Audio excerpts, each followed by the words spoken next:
Well, it's a throwback to a fixture that produced 13 goals in 2 games in the Bundesliga last season. Tonight, though, Westphalian rivals Borussia Dortmund and Paderborn go head-to-head at the Signal Iduna Park for a place in the DFB-Pokal quarter-finals. Can Dortmund avoid falling short in the round of 16 for a 4th straight season, or will Paderborn add another upset to this campaign's DFB-Pokal resume? James Surrogate, your match commentator, joining me. Stefan Freund, and the opening exchanges here, Stefan, are important because the opening goal tonight is so crucial. Yeah, in knockout stages games is really important. So, and if we talk about David against Goliath, so if Paderborn goes 1-0 up, they have a good chance to be in the game and maybe to win it. But if they go 1-0 down, I think it's difficult to come back because Borussia Dortmund is the favorite, and if they go 1-0 up, they can win maybe 3-4, 5-0. Jadon Sancho, early touches of the ball here. Back with the Englishman. Paderborn keeping a good shape. Oh, Murray just couldn't turn it around the corner there for Julian Brandt. Well won back by Piszczek. Nice combination play here from Dortmund, a little too intricate in the end. Bellingham got it back after what looked to be a handball. But advantage played.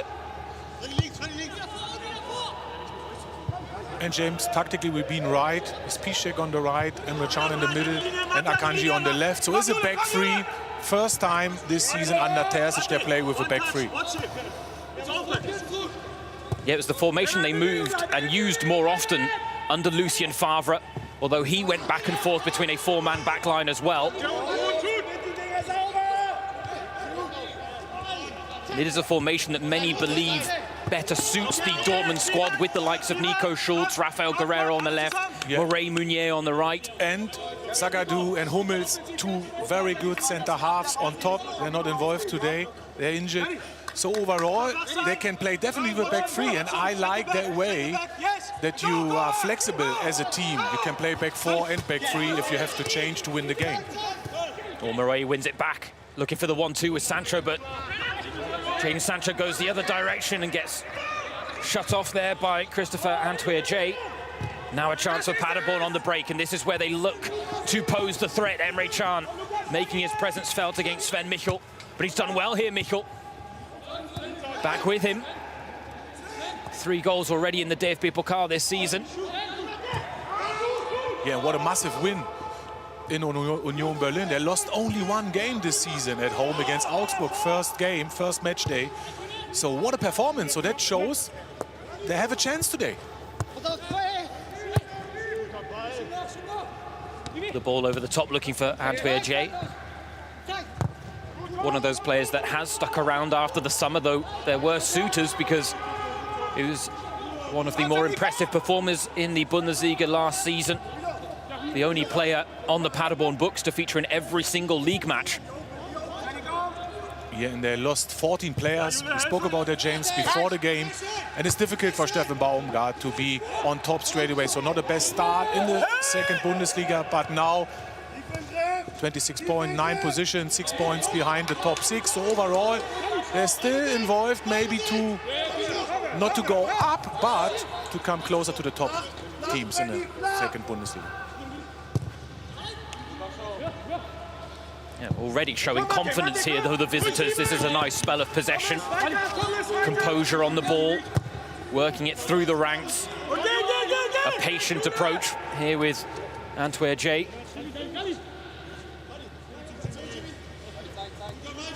They have a clear identity, Paderborn. They're trying to move it quickly there. First time pass from Thalhammer, just letting him down. Hits now out to Nico Schulz. A rare start for Nico Schulz at left wing back. Yeah, you can see they try to press high. And that's brave to do that here in Dortmund. Oh, they have broken the lines here, though, Borussia Dortmund. Sancho in full stride, Haaland ahead of him, and he's trying to feed Erling Haaland. Yeah, James, and you can see if they come out from that pressure, Borussia Dortmund, then they have space to run into Good final pass from Sancho. Haaland is not happy, but good run behind Paderborn's defense. Really dangerous.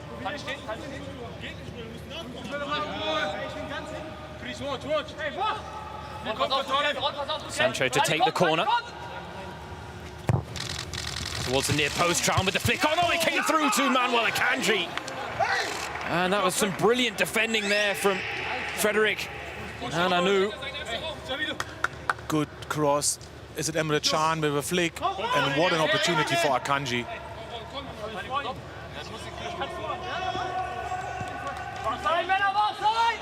They will get another chance here from the corner. Borussia Dortmund. Again flicked on at the near post. This time Haaland. That was an acrobatic effort. And still the chance is there. It wasn't cleared. And the early goal has gone the way of Borussia Dortmund. And it's Emre Can who has his name on the score sheet to break the deadlock. And we talked about the importance of the early goal. And it's Dortmund who have got it, Steffen. Yeah, and they didn't learn from the first corner. Yeah, now we can see the movement from Can in front of the first defender. Flick on, Haaland, not the best finish. In the end, the ball comes to Can. What a great finish. Delaney, I think, is the assist.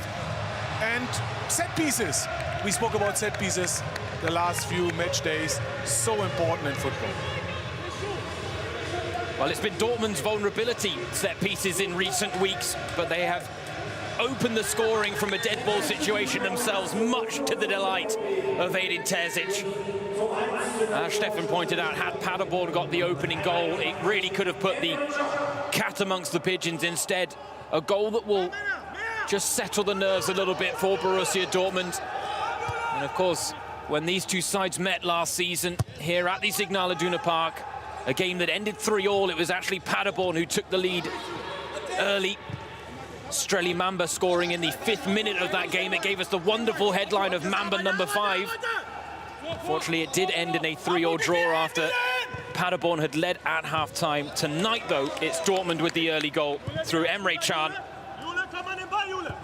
Only his 2nd of the season. He scored against Freiburg back on match day 3. And brought in tonight as a centre-back, Steffen, but he's got the opening goal.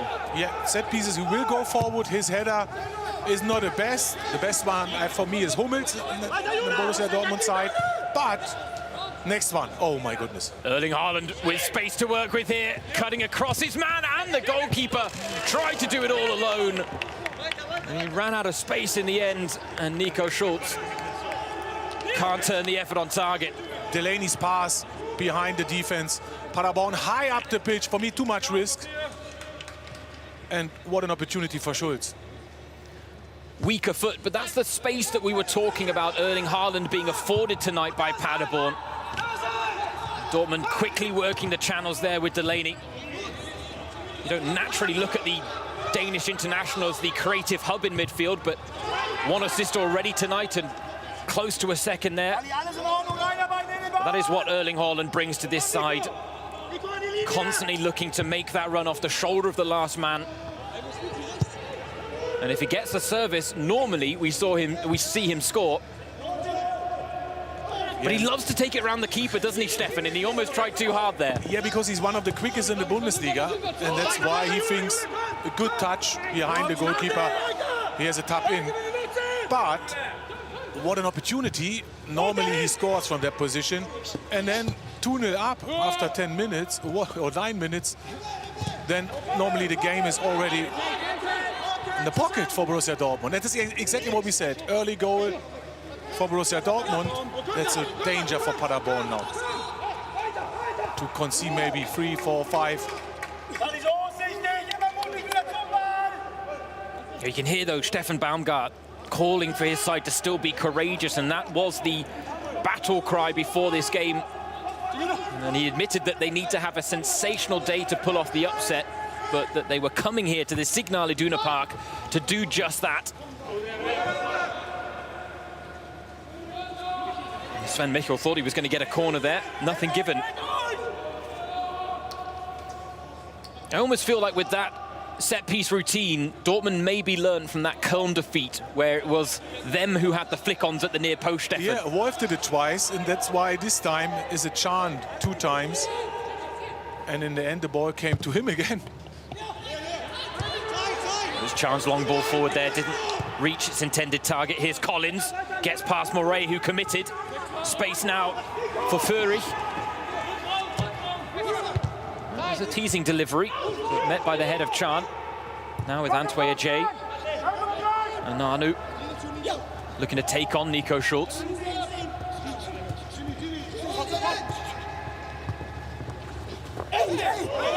Didn't seem to be a lot of contact with the ball there, the challenge from Jude Bellingham. Is a foul, definitely. You could hear that. There's no contact to the ball. Here's the replay. Only Antwi Ajay. Foul. Now a chance for Paderborn maybe to probe that weakness of Dortmund from dead ball situations. So let's have a look how they defend. I think it's man-to-man this time, Borussia Dortmund. Hunemeyer, Schonlau up from the back. Dennis Srebeni, a likely target as well. Emre Can getting very physical with Srebeni. And it's a long ball towards Hunemeyer. Again, Hunemeyer and Schonlau, both centre halves, are strong in the air. Oh, but now the counter. And it was on. Fortunately for Paderborn, Jamilu Collins there was aware and alert of the danger.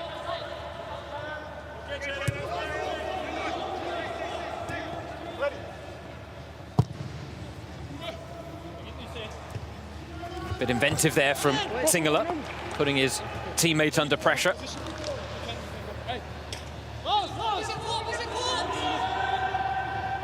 See a few raindrops on the overhead camera. There was a light shower before kickoff, but it looks to have eased off now as Moret was looking for Erling Haaland, not quite on the same wavelength there.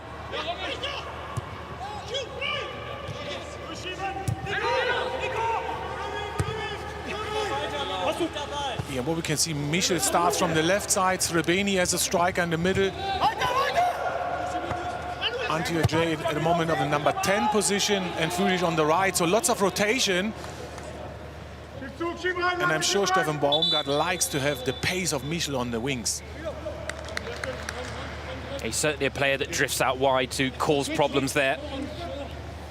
He's got 6 goals in all competitions this season, but 3 have come in the DFB-Pokal, Sven Michel. Only bettered by Srebeni, who has 4, and now, well, goes for 5, but fires over. But a sign here from Paderborn that despite the early setback, the white flag not ready to be raised yet. Ananu, great layoff for Srebeni to be behind Borussia Dortmund's defense. That's the key. Then Borussia Dortmund struggle to defend.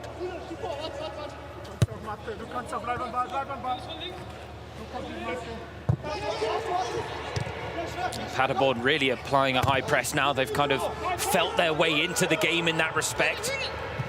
They were pressing high but showing a lot of respect. Now they're trying to really close down the space and force mistakes like that one. Still not willing to overcommit in terms of getting bodies forward. Thalhammer under pressure but does well. Forced backwards though here with Sebastian Schonlau, the captain. And Schonlau admitted that the highlight of the previous Bundesliga season for him was the 3-3 draw here at the Signal Iduna Park, but he spoke as well about the fact that at half-time that the changing room was very silent, and he thought he put it down to the fact that there was a real disbelief about the position they found themselves in. Michel will be flagged for offside there, and it's maybe that lack of belief that cost them in that game. But yeah, definitely half a yard offside. Borussia Dortmund high up the pitch. Is an opportunity. Play the ball behind Borussia Dortmund in the right moment. And Michel is gone with his pace, or Antwi Ajay is the same quality. Well, that's it. There's no lack of belief tonight for Paderborn. And that's despite going a goal behind to Emre Can's effort.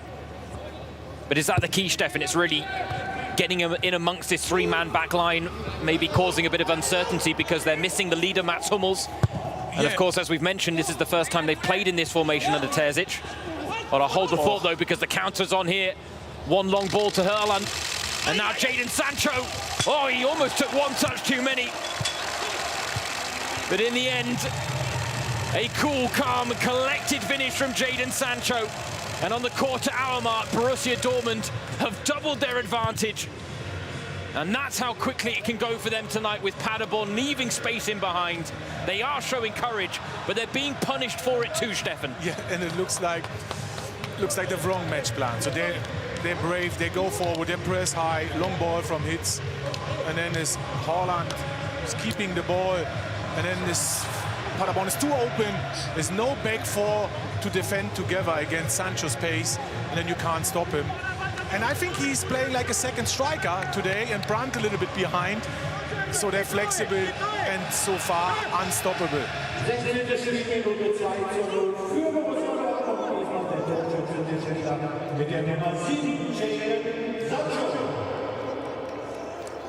3 passes, it all happened in the blink of an eye. One long ball from Hitz, a flick on from Brandt. Haaland with the pass, Sancho with the finish. Yeah, the front overall, three. James, that's too easy. Still, a second Bundesliga team have to be good enough to defend a long ball from the goalkeeper. 2 touches and Sancho is in. Not good enough defensively.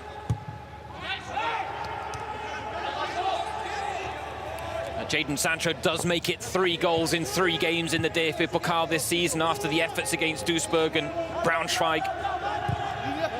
Continues his fine form as well right now.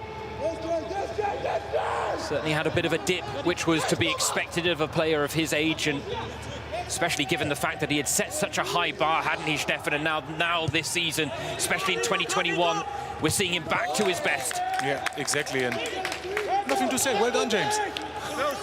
Come on, keep going, James. Keep going. And calls from the sidelines from Terzic to Jadon Sancho to keep going. They want to see more hunger from him. The talent is there. Every now and again, the body language lets him down a little bit, but here he is on the ball, looking to link up with Haaland again. Right idea, wrong execution in the end. The pass a little too cute from Sancho. Dortmund apply the press now, looking to win the ball high up the pitch. Collins, it's high into the night sky, but it's actually broken well here for Führig. He's got Antwi Ajay in the middle, 1 touch too many.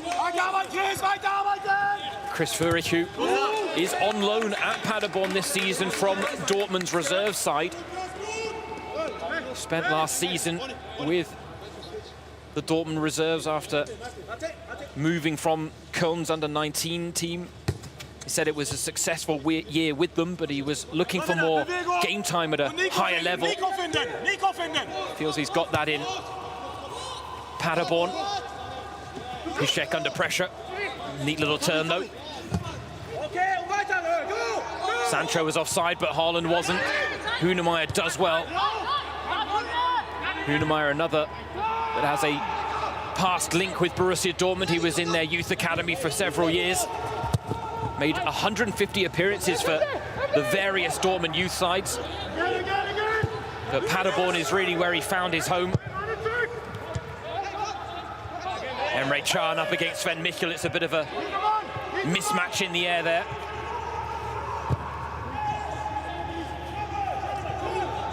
Can does well to find Moret.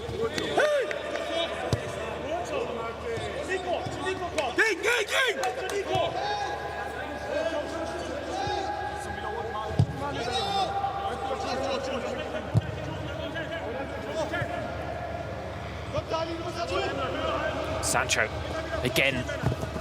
Paderborn allow him to get into stride almost a little too easily. Need to think about closing him down earlier if they really want to stem his threat. Here's Brandt, forced backwards.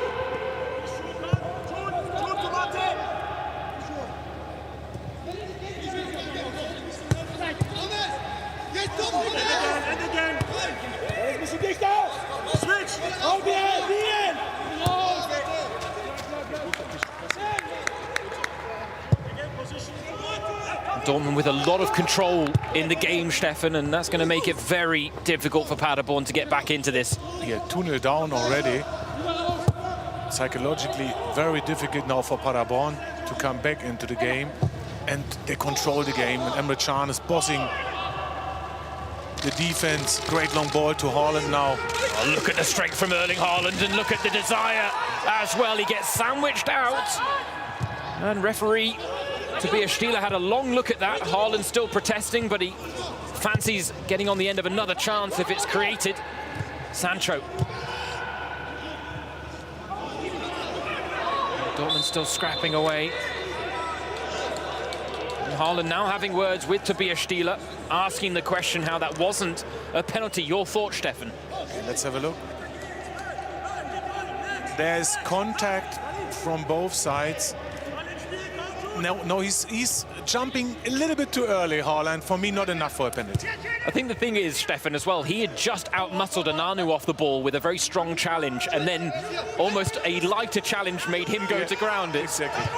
So the art of the striker. Right decision from the referee. Good.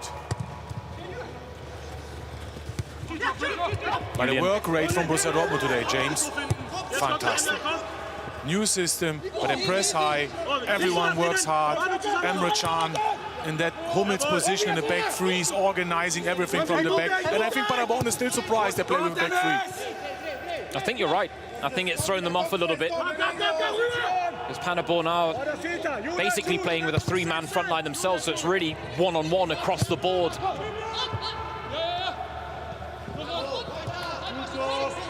And right now, Piszczek, Can, Akanji have Michel, Srbeny and Furic in check. He wanted the ball early, Baumgart. And Sven Michel gives chase. He's got on the end of it as well. Twists and turns to evade Piszczek. Emre Can, again, the right man in the right place at the right time for Dortmund.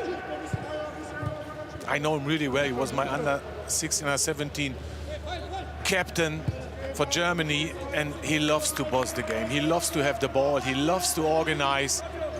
And it's great to see him back now, because I think he has, the last few weeks, a difficult time under the new coach. And I think now the coach realized what he can do for Dortmund already after 22 minutes. In the back three or in the central midfield, can play different positions. Well, Sven Michel here, the Paderborn striker, has gone down off the ball, and there is concern on the sidelines. Seems to have tweaked something. Yeah, there's definitely a muscle problem. Hamstring, and then normally you have potentially. to come off, exactly. And that's a big blow, because his pace will be a big miss, because he loves the runs behind Dortmund's defense. Yeah, he's given chase to loose balls, but he's also been that first line of defense tonight for Paderborn. And as I mentioned, 3 goals in the DFB-Pokal already this season. He came here tonight saying we're not going to hide against Dortmund. And he hasn't, but here we see the ease of that second goal for the home side tonight. Yeah, look at the middle is completely open, not good organized, not compact. When the long ball came from Hitz. Easy goal for Sancho, his pace. Sancho showing Haaland how to do it when going around the goalkeeper as well, maybe.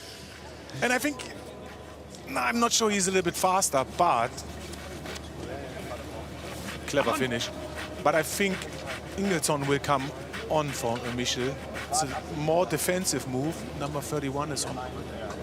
It's good to be in the stadium. We can see everything, James. I know we miss the supporters, but we try to give everything back to the supporters. Especially in a stadium like this, where they are missed, right? Yeah. The biggest stadium in Germany, Signal Iduna Park. To our left, the yellow wall would normally be filled with 25,000 fans. The largest terrace in world football.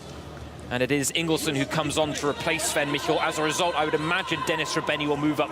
Already done. Srbeny is the striker. Left Andrea J. Furic on the right, and behind Ingelsson.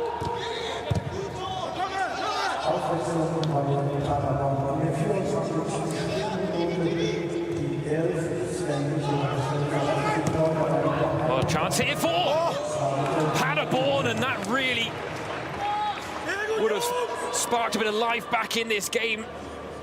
And it is that man, Dennis Srbeny, with the chance. Yeah, Andrea J. unstoppable on the left side. We spoke about the pace. That's two chances now for Srbeny. At least this time he tested Marvin Hitz. But you can't let that many chances go against Dortmund. But they may have another now from the dead ball situation. It'll be Chris Führich to take. Oh, it's a little dummy there at the near post. Almost caused problems. Might break now for Jadon Sancho. Indeed it has. And again, the yellow shirt stream forward for Dortmund. Schultz couldn't get around the corner. Brandt gives chase, but losing out in the end to Ananu. Yeah, very good defending from Ananu. Saved his team. Delaney, the rain now streaming down once again here in Dortmund.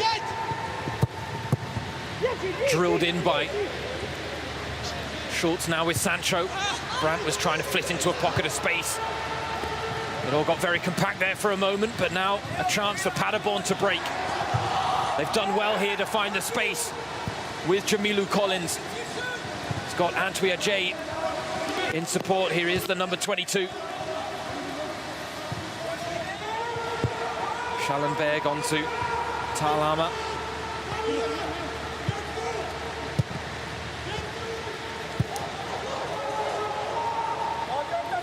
That's certainly been a difference in the opening 26 minutes here at the Signal Iduna Park when Dortmund have had the chance to counter. They've shifted through the gears and got there really quickly. Paderborn have got up to third gear, but then they've been stopped hitting fourth gear by this Dortmund back line, Stefan, who keep getting back into position well. Exactly, but they created now two good chances. The next one maybe will be in, and I have to mention Srbeny again. He missed two good chances against Hamburg last weekend to bring his team back. So a fourth already in a row. The next one have to be in, because that's what you want from a striker or an attacking player, score goals. Got a look there just to see the rain falling under the floodlights here at the Signal Iduna Park. I know Stefan was marveling at it before kickoff. It's raining cats and dogs, you say that in English. That's exactly what we say. Bit of everything. Not quite cold enough to turn into snow yet, though. There's the chance for Srbeny. Have to score. Great save from Hitz. And Marvin Hitz playing in place of the injured Roman Berkey, who's been ruled out for a couple of weeks with a shoulder injury that apparently he's been carrying for a while now, as Brandt lines one up. Well, it skimmed off the slick turf, but Leopold Zingerle was down well to cover. A nice early ball here for Antwi Ajay. Piszczek trying to recover, Srbeny making the run through the middle. Führich to his right, and Antwi Ajay going for a rather ambitious effort there. The chance still alive here, though, for Paderborn. Towards the back post, Srbeny's there. He did well to knock it into the danger area there. Didn't have a lot on Srbeny. Fortunately, no teammates able to capitalize on the chance. Haaland now, bit of defensive work and concedes the foul. I'm sure there's a wry smile there on the face of Haaland as he looks at Tobias Stieler. Exactly. But good decision from the referee. Not every contact is a penalty. Definitely the right decision. When I'm listening to Steffen Baumgart, he's pushing his team at the moment. He's happy now, and I like it to change, not the match plan now. They're a little bit open when they press, and then Borussia Dortmund on the counter-attack. There's too much space, but still he likes to go forward and likes to score and likes to come back in the game. Oh, Marvin Hitz with the punch, and well, we've talked about Dortmund's vulnerabilities from set pieces. Maybe a bit of a lack of communication there at the back. They just about get away with it. Yeah, and it's too tight, a little bit to Akanji. Corner taken short by Paderborn. Looking to seize the initiative here with Antwi Ajay. Well closed down there by Jadon Sancho.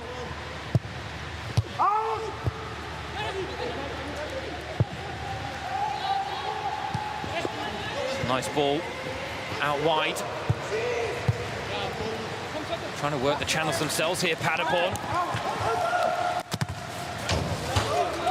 Oh, lunging challenges there from Ingelsson, but he wasn't going to let Dortmund get an easy ball out from the back, and he gets applause from Baumgart, because that's what he wants to see. And that's it. It's very easy to talk about staying true to your principles. Yeah, they stay high and try to press and try to win the ball early. And Borussia Dortmund have to work really hard to come out of that pressure. But it's easy to say that at 0-0. It's even harder to do when you're 2-0 down. But Paderborn are staying true to themselves with this performance. Yeah, and with Steffen Baumgart on the touchline. He's pushing his team every second. Yep. Still doesn't need the jacket either. Answia Jay now with Fury. Change of angles. Work to Ananu. He's going to line one up. It was Emre Can with the block. And right now, they're certainly, as we've just crossed the half-hour mark, Paderborn are taking moments to ruffle the feathers of this Dortmund side. Yes, Dortmund have a 2-0 lead. Yes, the onus is on Paderborn to make something happen, and Dortmund can take the chance to conserve a bit of energy as we approach half-time, but... And James, you know why? Because Morey and Schulz have to drop back to a back five, and then it's difficult to press high and win the ball early. Oh, that's a lovely ball around the corner. Lovely turn as well, Answia Jay. Wonderful play from the Paderborn winger. And again, the palms of Martin Hitz are stung. The chances are there for Paderborn, Steffen. Yeah, and again, a fantastic pass. I'm not sure who was, I think it was Collins. And that one is in. Definitely great save from Marvin Hitz. And there's the third chance now. It's time to score for Paderborn. Yeah, they need to make one of these count before half-time if they want to stand any chance of creating that upset. Powerful header from Haaland.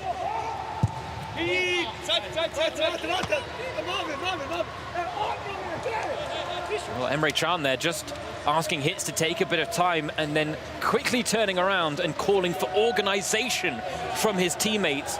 And that's what they need, Borussia Dortmund. Good pressure now. Look at now again. Can on the ball. They have to play a long ball. Under pressure, Marvin Hitz, and normally they win the ball. And it's normally Hummels as the one that's calling out from the back to make sure that everyone avoids complacency. Tonight, Emre Can is the vocal leader at the back. But he's putting in a man-of-the-match performance, not just because he scored the opening goal, but his defensive work has been flawless so far. Yeah, and especially in minutes like at the moment when they start to struggle, then you need someone to talk and organize. I can't help but smile at the difference between Edin Terzic and Steffen Baumgart on the sidelines. Terzic wrapped up to the full, doesn't want to drop a rein on him. Baumgart is reveling in every moment of this game. He is covering almost as much ground as some of his players. Yeah, but that doesn't make a good or a bad coach. That's how you are as a person. So it's, for me, it's great to watch both. And normally Edin Terzic likes to talk too, but there's maybe too much rain today. But now he's there. And I think his team needs that at the moment. Paderborn is on top of Borussia the last 5 minutes. But there's also one of the, I'd say, criticisms, and maybe that's too strong a word, but it was one of the criticisms leveled at Lucien Favre that he was a little too quiet at times when his team really needed him on the sidelines, when maybe they were under pressure. And they were struggling to maintain that focus. It's true, James, but he changed that in the second year. There's the contact, the foul from Sabreni against Piszczek, right decision. And come back to Favre. Yes, he was on the bench and watching the game. And of course, in Dortmund, with 80,000 supporters, they like to see the coach in the coaching zone and try to push his team. And that's what he did. He changed a little bit his character. But in the end, they changed. After a 5-1 defeat against Stuttgart, so that the supporters knows why it didn't work in the end with Favre. And when you lose 5-1 at home, then comes the moment.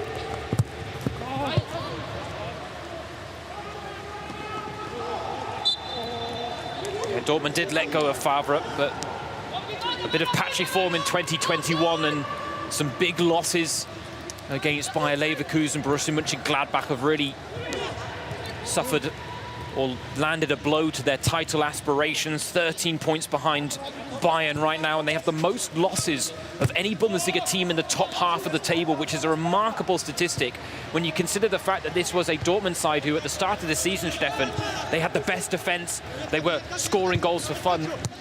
Yeah, and everything changed. And that's why, in the end, they have to sack the coach. And, of course, the ambitions are to win silverware here in Dortmund after 2 times second. And now they are 6th in the league, and they have not only Leverkusen and Mönchengladbach. Close to them is Wolfsburg and Eintracht Frankfurt and Union Berlin. 3 surprises. So overall, it will be difficult for Dortmund to finish top 4 now, and they have to.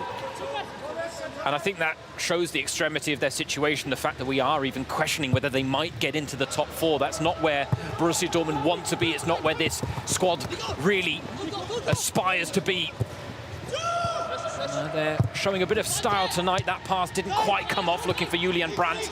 And now a bit of space for Paderborn to exploit. Again, it's worked nicely out wide to Jamilu Collins. Antwi Ajay, who really is posing the biggest threat for Paderborn, the visitors tonight. Intricate, worked well, oh, drilled across, and, well, hints of a handball there, perhaps. I think Emre Can will laugh it off, because... No, he was surprised too, but his touch is enough to clear the moment. We talk about the tan line, don't we, Stefan? Yeah, and look... And I think that's just above the tan line. Yeah. More shoulder than arm. Yeah, exactly. And I think that's not handball anymore. Jamilu Collins and Antwi Ajay are having a lot of joy down this left-hand side against Matteo Murray, who and maybe needs to... Exactly, and both struggle to stop Antwi Ajay because his runs are perfect. Corner, not quite as perfect, but they'll get another chance. Paderborn. Delaney taking no chances at the near post there.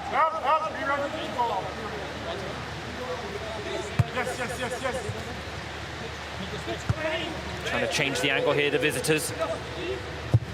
Oh, it's a good shot as well. Well, just trying to catch. Marvin hits off guard there, the Paderborn winger, Chris Führig. He'd love a goal against the club he's on loan from. I know he's not technically a Dortmund senior player, Stefan, but... Yeah, but he's playing well today. He's on fire. He's always available. Switch the play to Antwi Ajay. Is always involved in every attacking move. Good game so far. That's it, he's a player, Chris Führig, who made the switch from Schalke to Dortmund at the age of 18 back in 2014. Has bounced around a few youth clubs in Germany before now moving to Paderborn, but he's having a great season. 9 goals, 3 assists in 21 appearances, 3 goals in 6 games in 2021 as well. Oh, Jesus, fantastic stats. I can't say anything, James. Well done. But it's great. It's a great game to watch now, because I was sure with the 2-0 up, Borussia Dortmund will beat Paderborn easy, but it's not true. Paderborn is back in the game, created chances, and if they score now, they're really back.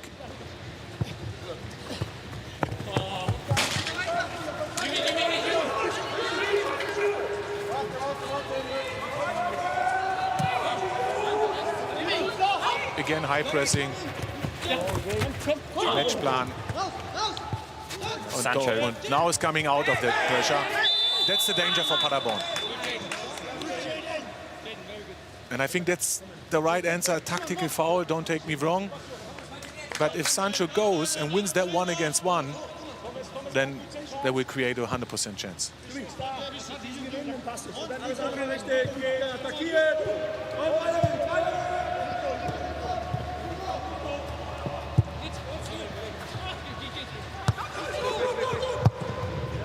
Marvin hits, forced to go long.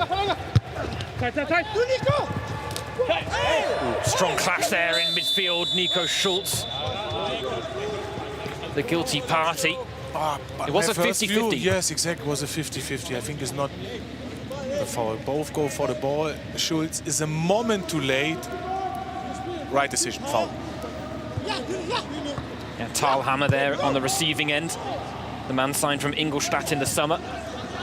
Talked about the fact that he wants to take the next step with Paderborn.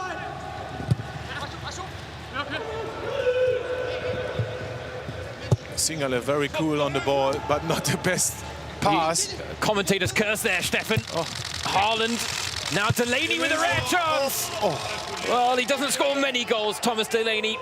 He was in the right place, but just couldn't produce the finish. But it was Singele's pass. Not good enough for a goalkeeper. Clear that situation. Good ball from Sancho, direct Haaland. Difficult to be on target from that position, but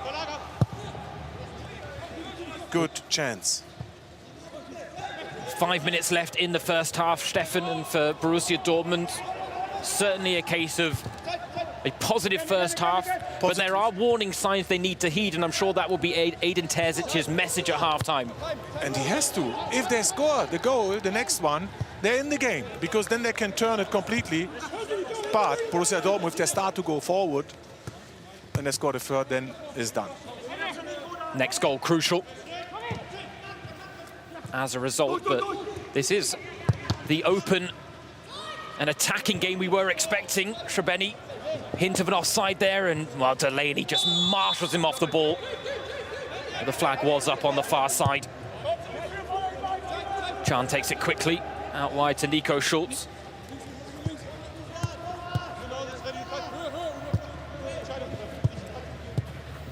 As Edin Terzic before this game says there is no tomorrow, there's just now and this evening when it comes to the Cup. In a one-off game, there are no chances to correct mistakes, as he pointed out. But there have been few mistakes from his side tonight. Fashioned themselves a comfortable 2-0 lead as we approach half-time. 18th game in a row that Borussia Dortmund have scored in the DFB-Pokal, their 46th goal in that time. They've scored 2 or more now in their last 9 games in this competition. But as is so often the case with BVB, it's not their attacking line that tends to cost them.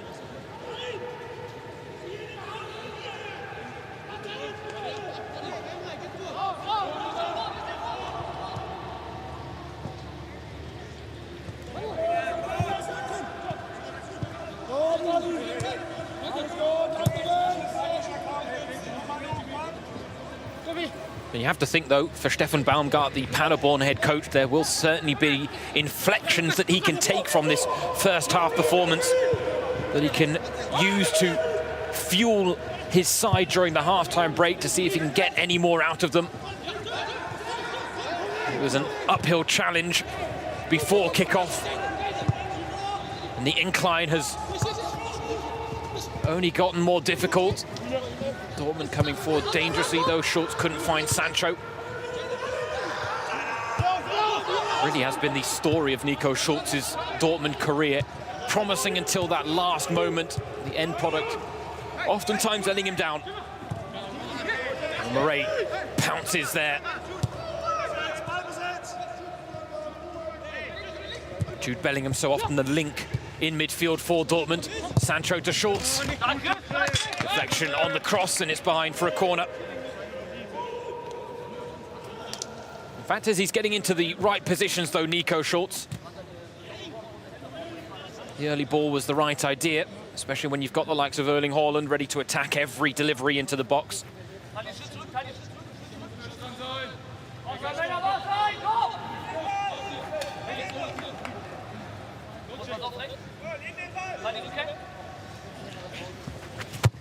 Another corner comes in for the home side. Akanji attacks Singele with a fist to the ball.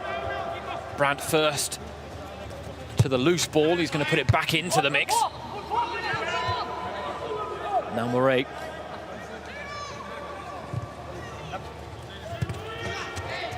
Julian Brandt.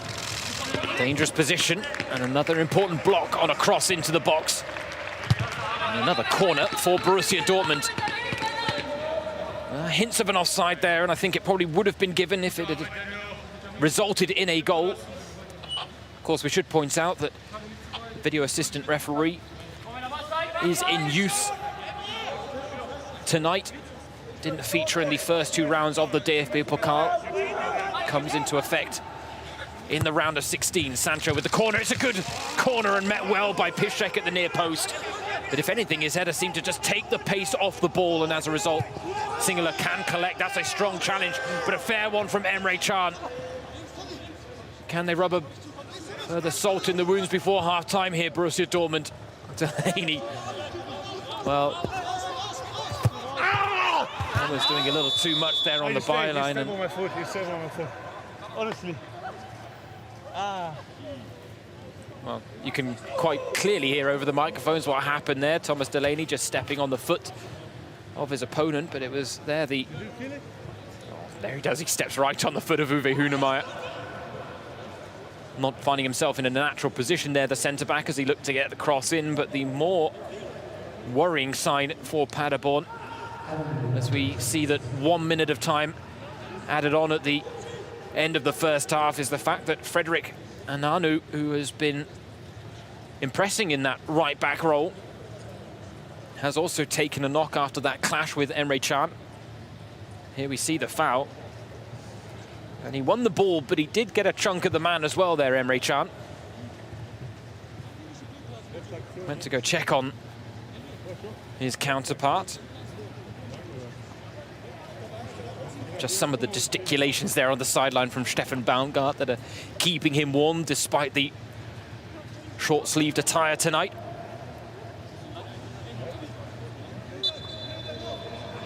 There we saw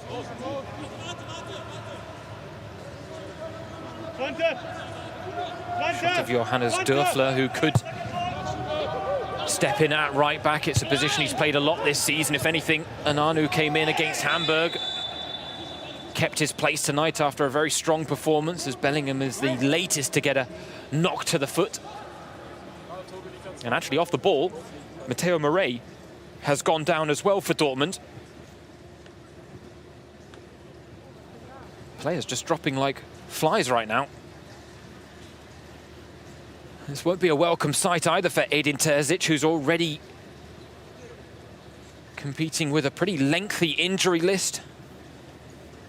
Berkey out with a shoulder injury, Hazard a groin, Meunier's knee playing up, Witsel tore his Achilles a few weeks ago. Hummels as well out tonight with a knee injury. Got that news shortly before kickoff. But it is Dortmund who take a 2-goal lead in at half-time. They look set to break the curse of getting knocked out in the DFB-Pokal round of 16 in each of the last 3 seasons. Goals from Emre Can and Jadon Sancho early in this game have fashioned a strong position that they've defended till half-time, but there have been chances for Paderborn, warning signs that Dortmund need to heed. And if they can get a goal back here, the visitors, it could make this game very interesting. For now, at half-time, at the Signal Iduna Park, it's Dortmund 2, Paderborn 0. And the fact is, they are not out of this tie just yet, and we've seen stranger things happen in the DFB-Pokal, and we've already seen our fair share of upsets this season. If you thought Holstein Kiel knocking out Bayern München, the reigning title holders, was a surprise, there's been another tonight. Rot-Weiss Essen, the 4th-tier side, taking Bayer Leverkusen to extra time and then beating them 2-1. So the game and this competition really has been blown wide open. Yeah, and what a bad time for Leverkusen. James Thorogood here with Steffen Freund, the former Dortmund player. For now, the corner comes in for the home side, and well, Lukas Piszczek with an improvised effort there. I tell you, him scoring a back-heeled effort wouldn't have been on my bingo sheet for tonight, Steffen. It would have been impressive from Lukas Piszczek. Yeah, remember Lazaro's goal from Mönchengladbach? Outstanding one. That one would be close if it's in. Our good friend Phil Bonney certainly enjoyed that scorpion kick from Valentino Lazaro. Yeah. But the fact is, Steffen, Paderborn did show signs that they're not out of this game yet towards the end of the first half. What do they really need to do to get themselves back into this game? I think that answer is easy. There's the flick from Piszczek. Easy save for Singular. But they have to improve in front of the goal. 4 chances here in Dortmund is enough definitely for 1 goal. So if they score 1 goal, they're in the game. So more effective, more clinical, more killer instinct, done. Yeah, Dennis Srbeny had a couple of chances. And Antwi Ajay too, yeah. Antwi Ajay was the other one, and he really was the bright spark for Paderborn throughout the first half. I mentioned at the beginning of the game, he was one of those players I was surprised didn't get picked up by another team when Paderborn did get relegated. But his loyalty to the Paderborn cause is to be admired. But he certainly put himself in the shop window a little bit again here tonight. Of course, the January transfer window has closed. And tactically, Paslak is playing the right back position. Can play on the left side too. So no tactical change. And for me, Sancho is playing many times like a second striker and Brandt behind. And they rotate, and Haaland always up front. Steffen Baumgart still has a few ideas on the sidelines. Interestingly, though, a change of shirt for the Paderborn head coach. Still short sleeve, though, Steffen, so yeah, he's sticking exactly. true to his fashion sense there. He is hot, definitely. And I know what he said. He said to Ingelsson, stay behind the 2 strikers when they build up from the back, Borussia Dortmund. The fact is, he might be wearing short sleeves, but Baumgart certainly keeping himself warm on the sidelines. He is a man that is living and breathing every second and every pass, every shot of this game. But then he does that every 90 minutes of football, if we're being very honest. He, interestingly, fun story about Steffen Baumgart, the Paderborn head coach. He received a cheesecake before this game from world-class ski jumper Sven Hannawald. He was the one that did the draw for the DFB-Pokal round of 16, and he sent him a cheesecake as way of apologizing for the fact that he drew Borussia Dortmund against Paderborn.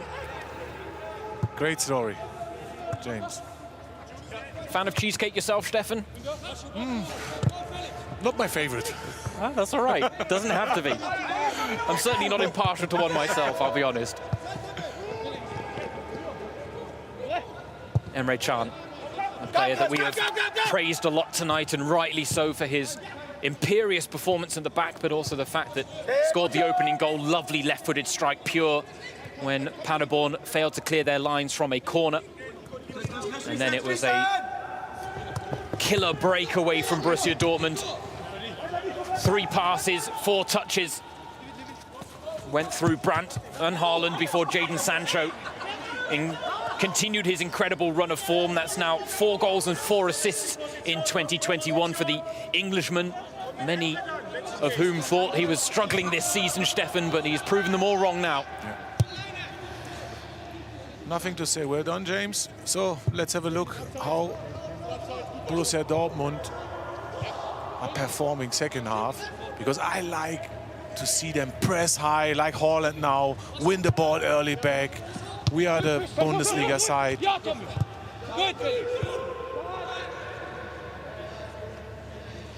Because in the middle of the season, they start to play slowly. They didn't press, they didn't push themselves.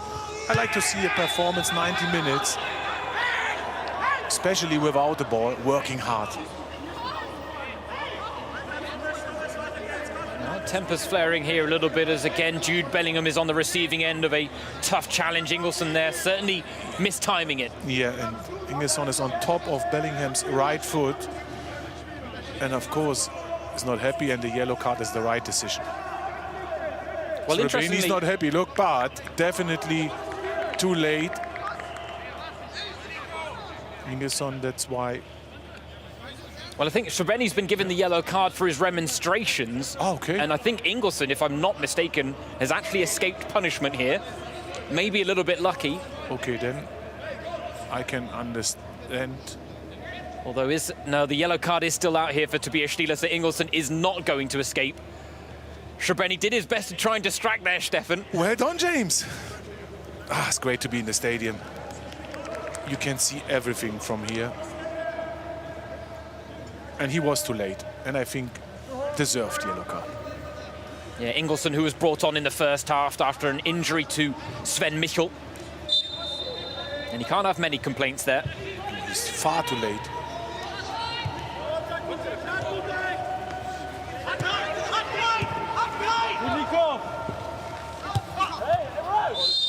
Paderborn, as they did in the first half, trying to apply the high press, and Srbeny now penalised for a foul on Akanji. And he's got to be careful because he's picked up a yellow card. A few words with Jude Bellingham there.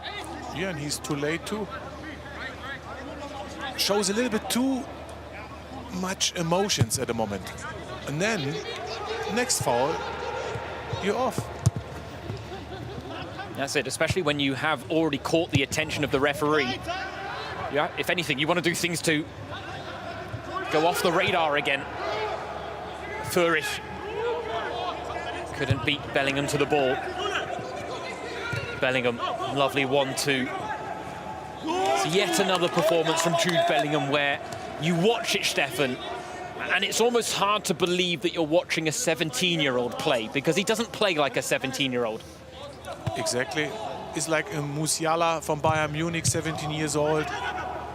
You think that he's already for 2-3 years in the Bundesliga squad, and of course, great future for him.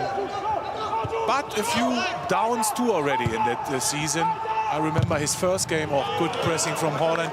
Sorry, but I remember the first game against Duisburg in the cup early in the season. He played really well afterwards. Of course, that's how it is when you're 17. You have a few downs and then you have to come back. And today is a very good performance. Good to see. Yeah, that's it. He became Dortmund's youngest ever goal scorer in the DFB-Pokal with that goal against Duisburg on his debut for the club as well. Really was one to remember, but there was certainly the game against Lazio, his first in the Champions League on his debut. He got brought off at half-time because he really did look a little out of his depth. The interesting thing was, you saw in the Champions League, he learned from that experience and he really raised his game in the games after that. And as a result, he is arguably one of the first names on the Dortmund team sheet, despite being signed in the summer, despite being just 17 years old. Speaks to his poise and presence. Yeah, and don't forget, you have the Delaney, Can, Witzel players. They're already international class, can I say that? So overall, absolutely, you have to improve against that top players. That's it, fierce competition, but Bellingham has certainly made his mark in this Dortmund midfield. Both sides working in tight spaces right now, but it's worked out wide to Felix Passlack, the half-time substitute. Gets it back from Jadon Sancho, but options ahead are few and far between.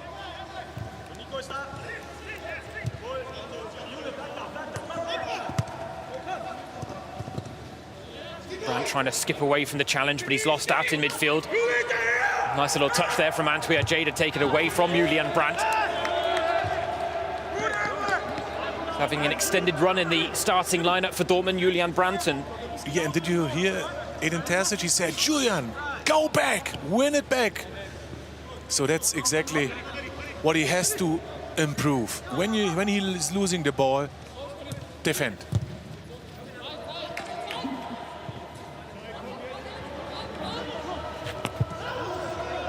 Yeah, that's it. Compared to the start of the season, Dortmund went through a phase where the number of misplaced passes in both halves went up significantly. In 2021, those numbers have dropped once again, and Terzic was talking about it, saying we have to minimize our unforced errors. Felt this side lost too many balls again as a 50-50. Jude Bellingham involved up against Ron Schallenberg. Let's see, is he on top of Schallenberg? No, it's not a foul. Schallenberg is on top of Bellingham's leg. First wrong decision from the referee. Yeah, tough one to call in those 50-50 moments. We see a look at sporting director Michael Zorc for Borussia Dortmund. The man who is gradually going to be making way for Sebastian Kehl to take over the role over the next couple of seasons. Oh, it's dangerous. Oh, the chance was there. And once again, for the third time tonight, it's Dennis Srbeny. Maybe just a bit surprised, Stefan. Yeah, because nobody could clear the ball. I think it's at Akanji and Bellingham.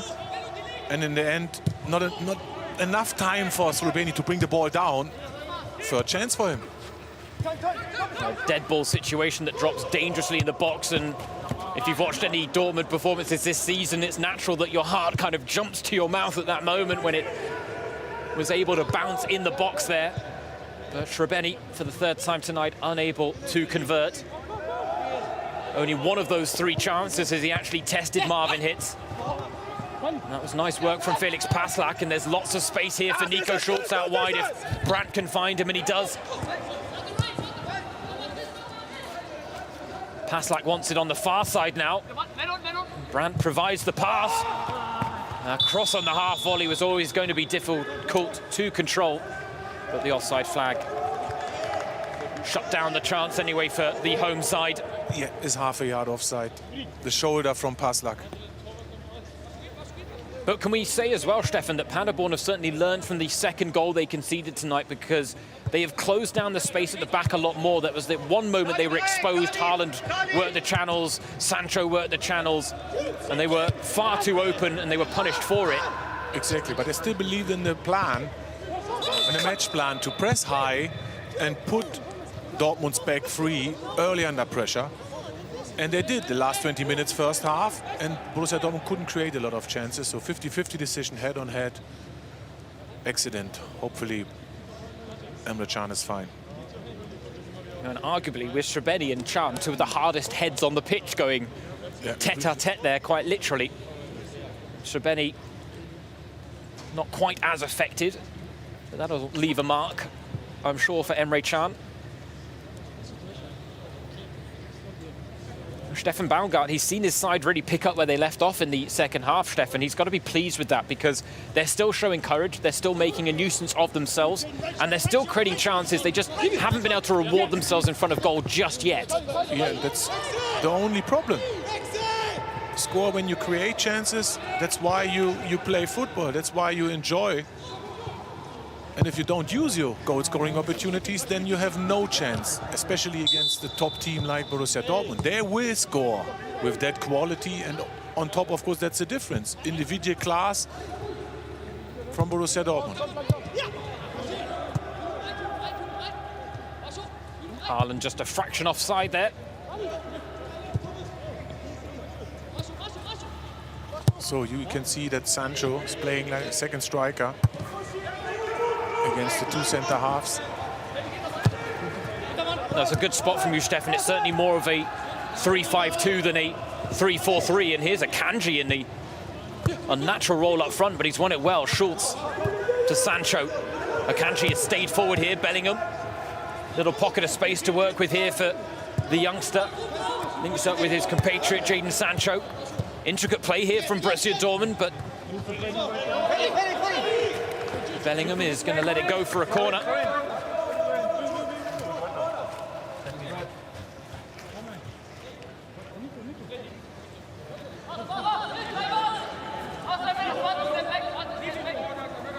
Erling Haaland, so far, has been kept relatively quiet by this Paderborn side.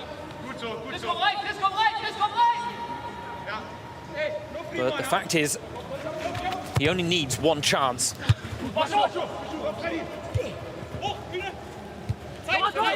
Bellingham scrapping away in the danger area. Paderborn wanted to move it quickly, trying to catch Dortmund in transition, but Singeler thought better of it. Sancho asking for support, but a little outnumbered. Führich facing the wrong direction, closed down quickly by Schulz and gets clipped as well, Führich. And he stayed down off the ball. I think the pain was evident from the moment the challenge was made there. The 23-year-old who... Oh, it's definitely a yellow card. Because he's not playing the ball and on top of the ankle from Führich. Love the attitude from Schulz, but a clear foul.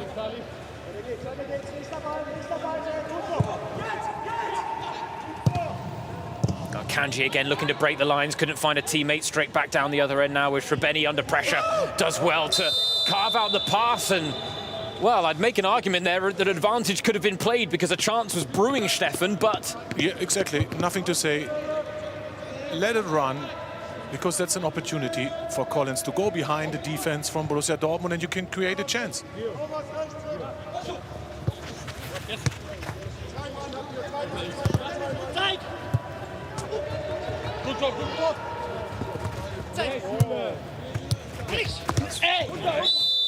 Worked very well by Dortmund there in premium real estate. Felix Passlack drawing the foul.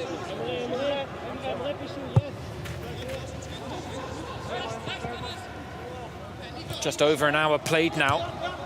You get the feeling that Dortmund are ready to spark into life when the opportunity presents itself. But right now, Stefan, they're managing the game very well. Yeah, and the build up from the back. Not too much risk, pressure, but they can handle it at the moment. And Paderborn have to drop deeper. Ball in behind for Julian Brandt. Little chop to break the ankles. And he had the time and space to carve out the cross, but waited a little too long in the end. There we see a sign that Stefan Baumgart may be looking just to add some fresh legs. Giovanni Reina stripped off and ready to come on. Be interesting to see who comes off in his place. Normally Brandt is playing his position, or Sancho. Yeah, Sancho's got his goal. Maybe a valuable rest for the Englishman, potentially, but for now the corner taken by Sancho, and Delaney was up and unmarked, just over the head of the Dane. Akanji wants it and gets it from Schultz. Gonna put in a cross. It's a dangerous delivery as well, it has to be said. Manuel Akanji, who was a striker in his youth, only started becoming or training to be a defender at the age of 17. And it shows when you look at who his idols were as a youngster. Raul and Sergio Ramos. It's quite a combination. Bit of Spanish flair, though, for the Swissman. Good mixture.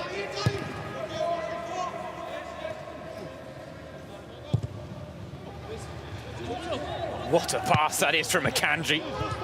The vision and the execution, both on point. Well, something that Dortmund are missing in the absence of Mats Hummels, but Akanji making up for it remarkably well. You can hear Jadon Sancho's surprise, but the message there from the linesman that the touch wasn't forthcoming. And well, Stefan, he had his crystal ball out there when I asked him earlier who'd be coming off, and it is indeed Julian Brandt, replaced by Giovanni Reina here for the final 25 minutes. But again, Stefan, another good performance from Julian Brandt, and he's come under a lot of criticism in his Dortmund career. But we're starting to see him find his rhythm in the last couple of games again. Yeah, and it's coming down to Edin Terzic. I think he supports Julian Brandt. He gives him the confidence, and that's what he needs. I know him really well. He was my under 16, 17 player for Germany too. Lots of quality in possession, pace, can create chances, can play the final pass, and of course can score goals, and he has to improve. And I think he did in the last few games, so he deserved to start again. Well, he ended a lengthy barren spell with a goal against his former club Leverkusen. Emre Can forced into conceding the corner there. And I have to say, there's so much to admire about this Paderborn performance, especially when you consider the fact that they were 2-0 down after the 16th minute. Yeah, and now they need a goal. Then is a really good performance. If they don't score... Yeah, positives, but nothing to show for it.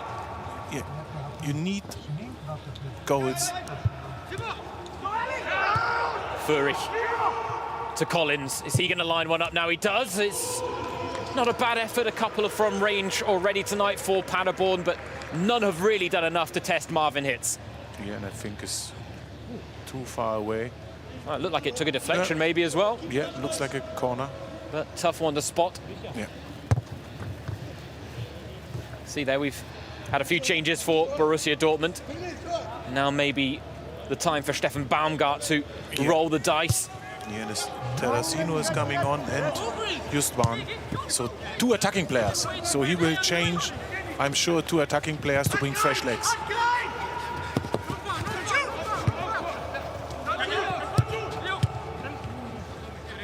Nice feet there in midfield from Srbeny, who is both the link-up man and the finisher right now, with Sven Mikkelov injured in the first half.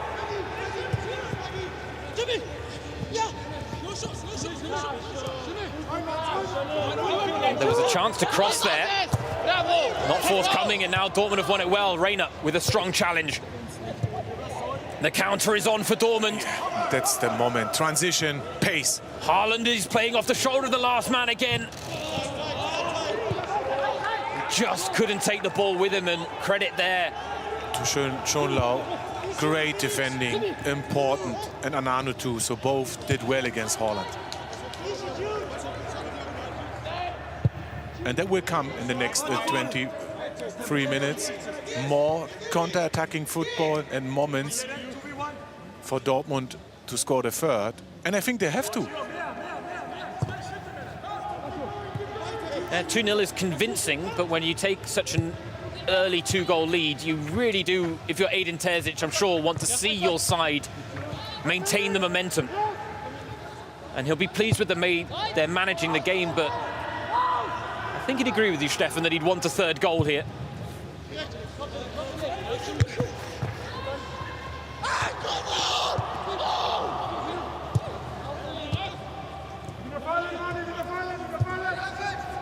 Ananu, closed down by Sancho. It's a good ball there from Ananu. It was into a dangerous area, but if anything, it came a little too early. None of his teammates making the gamble there at the near post.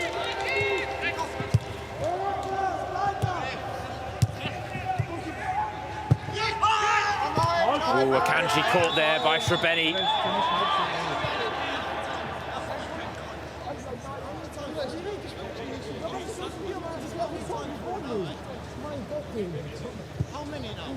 I think it's not a bad touch this time, and not enough for a yellow card or a second yellow card. I think it's one of those. Akanji is well aware that Srbeny's on a yellow card already. Yeah. But now we do have the two changes.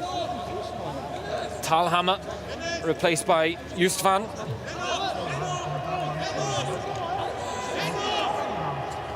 Marco Terracino is also coming off, and it is actually going to be, I think, a precautionary measure as much as anything, Stefan. Dennis Srbeny coming off, but let's be honest, he had the chances tonight to make his mark on this game. Yeah, and I think a very clever move from Steffen Baumgart. Next foul, Srbeny is off with a yellow-red card, and Terracino can do the same, and Srbeny missed again. 3 good chances. Again, not his day. He looks good, creating chances, is involved, but have to score. And Terracino maybe will do it.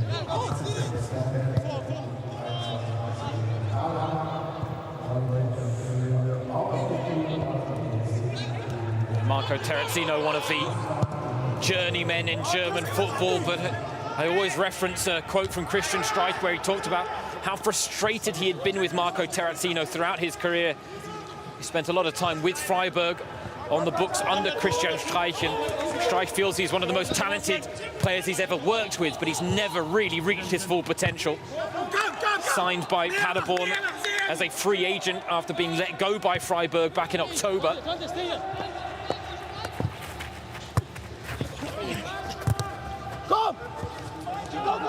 Strong play there from Felix Paslak. And Srbeny and Terracino, I think they play the same position, both attacking players, but Justvan is more an attacking player, playing Thalhammer's position, holding midfielder position, so it's a little bit more offensive and a little bit more risk from Steffen Baumgart. That's what we want. Yet another reason to enjoy what he's bringing to the table tonight, even if it hasn't shown up on the score sheet. As we've said, Paderborn have played their part in making this a very entertaining cup game. Good point, and they try their best, and they're still in the game, and they're still organized. So they're playing with now 4 attacking players, and they still look compact and still good in possession and good organized in the defense. So Borussia Dortmund have to work hard to create chances.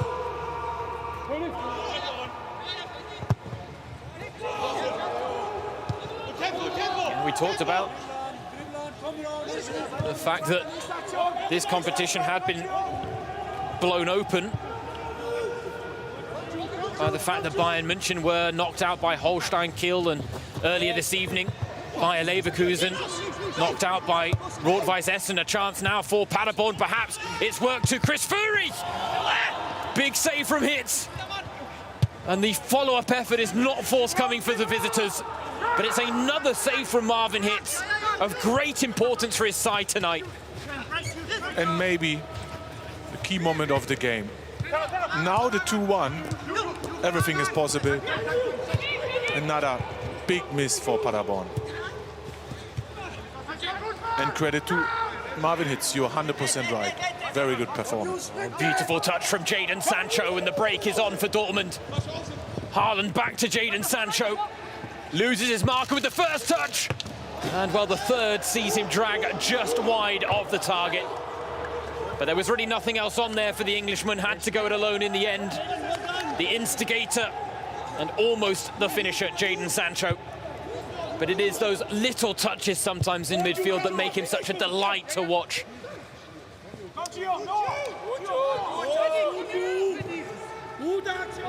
He is a player who has admitted that he is still learning.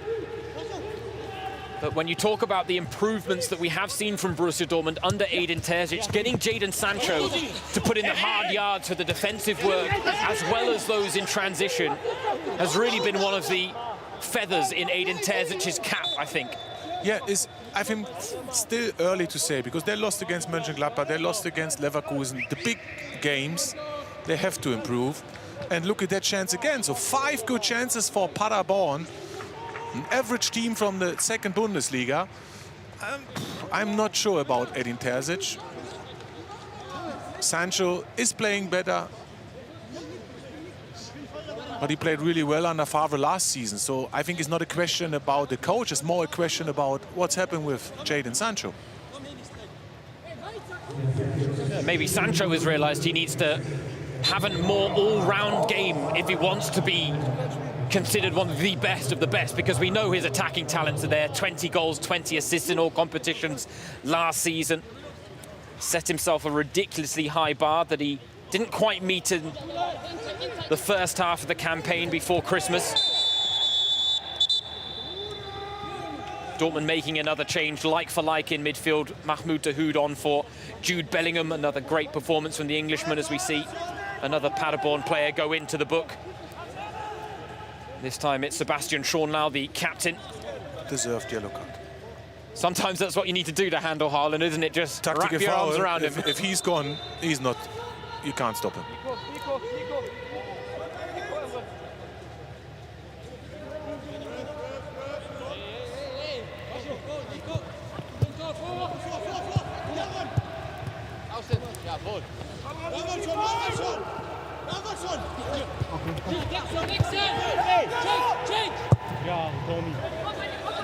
Another crossfield pass to pick out Nico Schulz. Mahmoud Dahoud. Nice to see him featuring in this Dortmund side again. He had a bit of a falling out with Edin Terzic when Terzic took over as head coach, but everything has been smoothed over since. Yeah, but he's the central midfielder that he has to improve. He didn't play a lot of games. Of course, you have to give him an opportunity. But let's have a look today. Can he work hard now, 15 minutes, to show the coach that he's an option for the next game against Freiburg? Because he has the quality. Remember what he did in Mönchengladbach. Played outstanding final passes and always a fantastic pre-orientation. Knows where the ball and where the opponent is and his players to play in. Lots of qualities. Didn't show that for a long time now.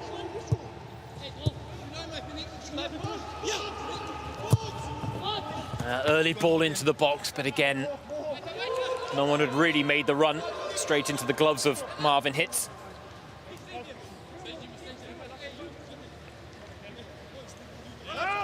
So useful for Borussia Dortmund to have a man like Marvin Hitz waiting in the wings for when Roman Bürki does get injured.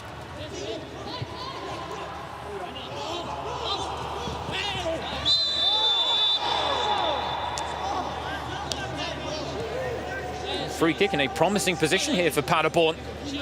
And I think Delaney is a moment too late. He's not playing the ball, only Ingesson's foot. Right decision again from the referee. Set pieces.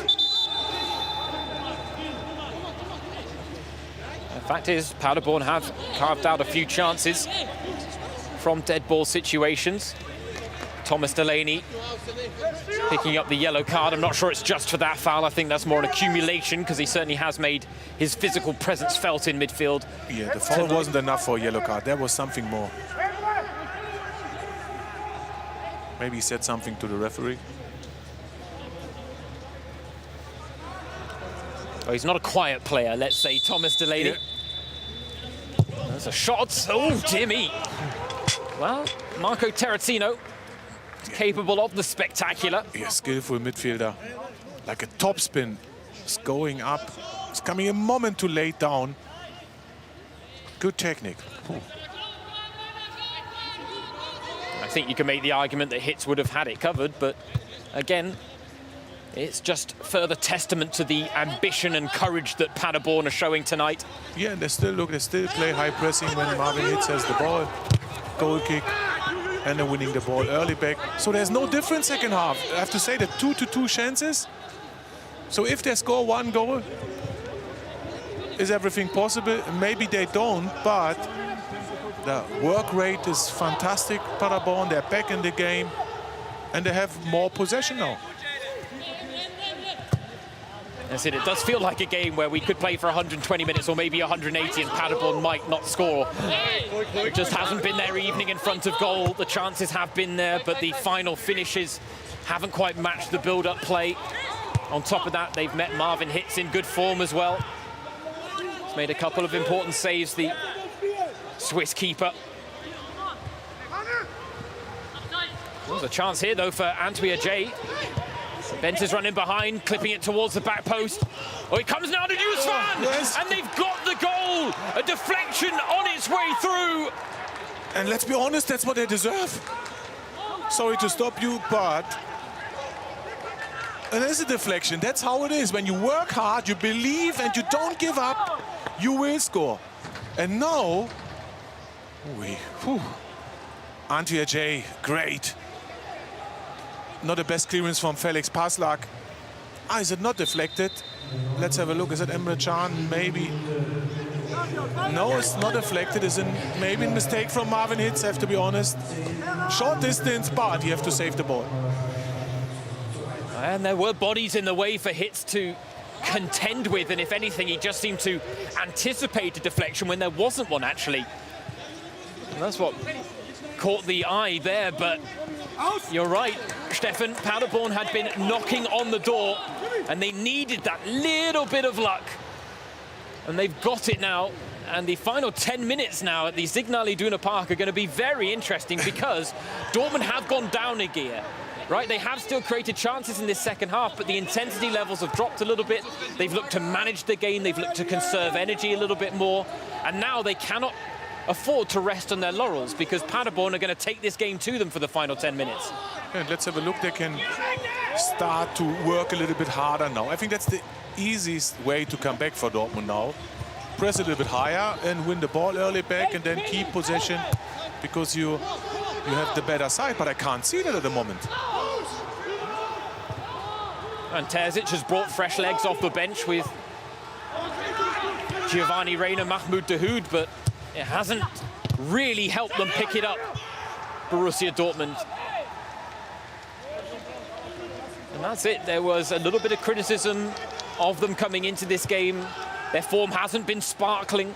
It was Stefan Baumgart, the Paderborn head coach, that talked about the fact they've been receiving a lot of flack right now, but that doesn't diminish their quality. But the impressive thing, and something that we've talked about all night, is the fact that Paderborn have come here to take the game to Dortmund. And even after falling 2 goals down inside 16 minutes, they never stopped either. There was no sign of the white flag being raised. And while there was an element of fortune perhaps about the goal, a lucky break, they have deserved some just rewards in this game.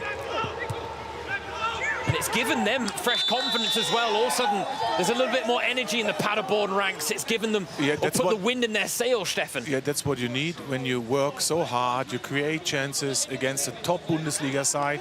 You need a goal. And I think then you have the second gear. So you're in the game and then you work and you keep going.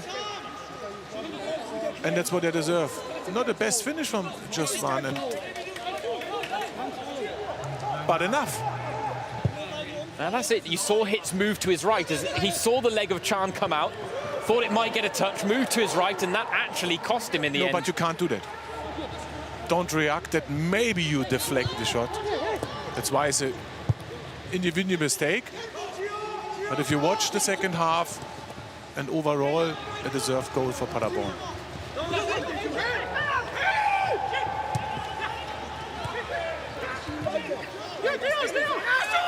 Oh, Jadon Sancho had made a great run down the left, but Reina was facing the wrong direction.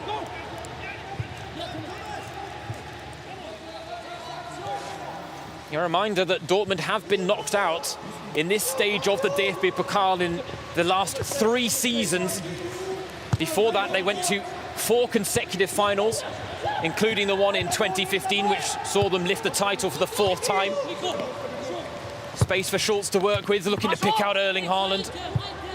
Passlack first to the loose ball.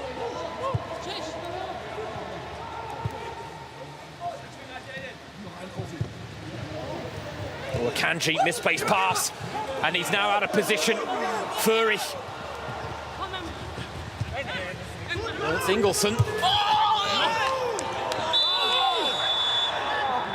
who has won the foul against Manuel Akanji. My first view is that he's playing the ball, but he also touched, I think, Ingelsson's leg.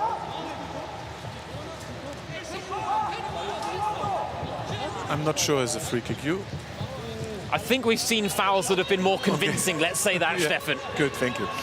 But at the same time, we are seeing Dortmund players go to ground, and they're giving the Paderborn players the invite then to fall to ground themselves with a little bit of a scream. No, I wouldn't say that, because then it's a dive. So I think it wasn't a foul. So if they score now, well, I wasn't quite going as far as saying it was a dive. The free kick is cleared by Emre Can, although not completely. I tell you, there's a real energy about this Paderborn side. They are the team in the ascendancy. And right now, there is no golf in class. This is not a David versus Goliath clash. This is a evenly matched last 15 minutes. Delaney has stayed down. He's gone down clutching his head. He's not one to stay down easily as well, though he does get a little bit of an elbow there. No, I don't think so. Nothing on toward. 50-50 decision. Schonlau is close to him, and both work hard to win the header.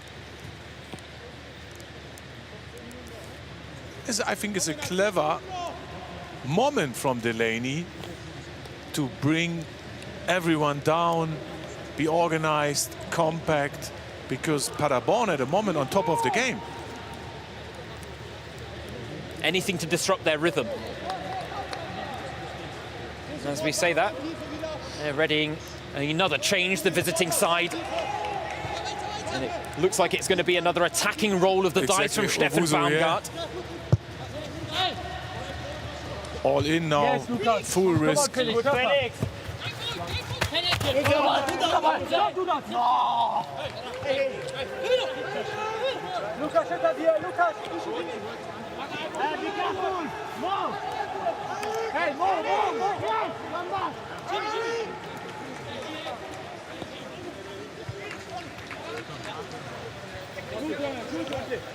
Gearing up to launch the long throw is Jamilu Collins.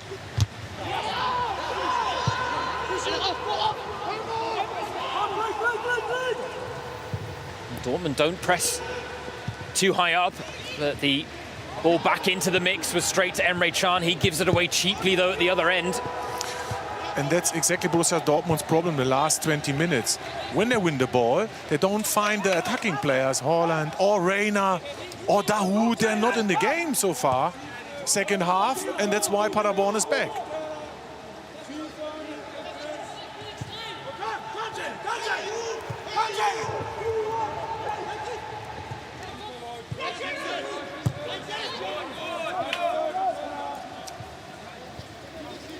Here is Sean Lau.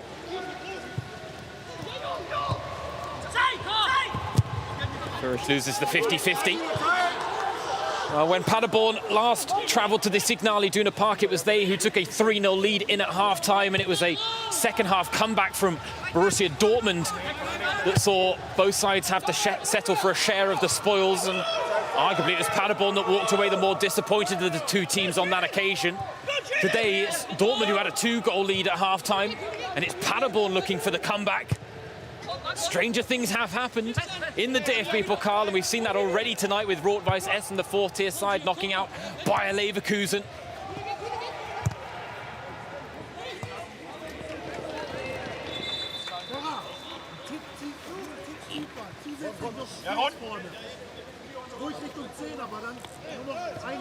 So the player making way is Ron Schallenberg. Yeah, the last central defensive midfielder. And Owusu is a striker. He's playing straight up front. So all in from Stefan Baumgart, and the right decision.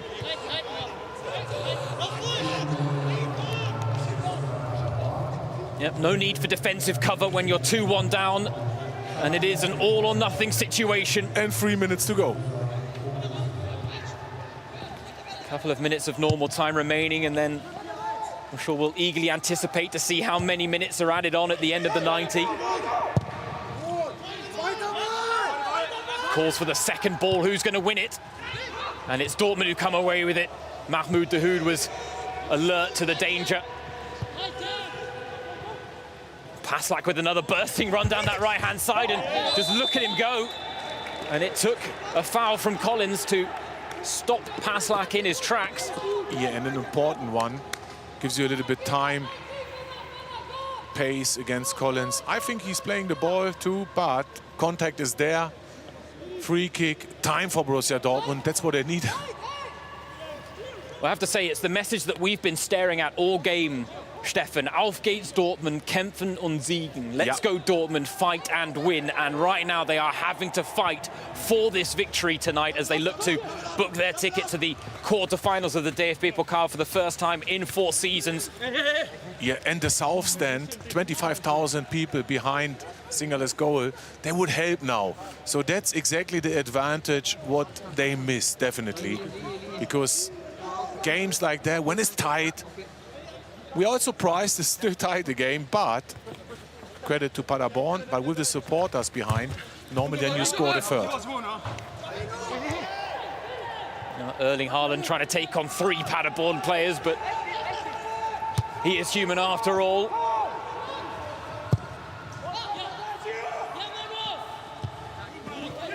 And his last chance saloon approaching for Paderborn. Fourth official slowly starting to think about maybe raising the board. And I don't anticipate much time being added on, Stefan. We haven't had too many stoppages in the second half. Yeah, 2 minutes, let's have a look.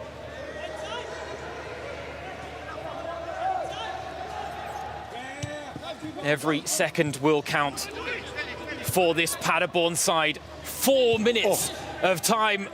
Well, they've got some breathing room to work with potentially, but... So there is a chance in the game for both sides. A good counter-attack from Dortmund or the chance for Paderborn to score the equalizer.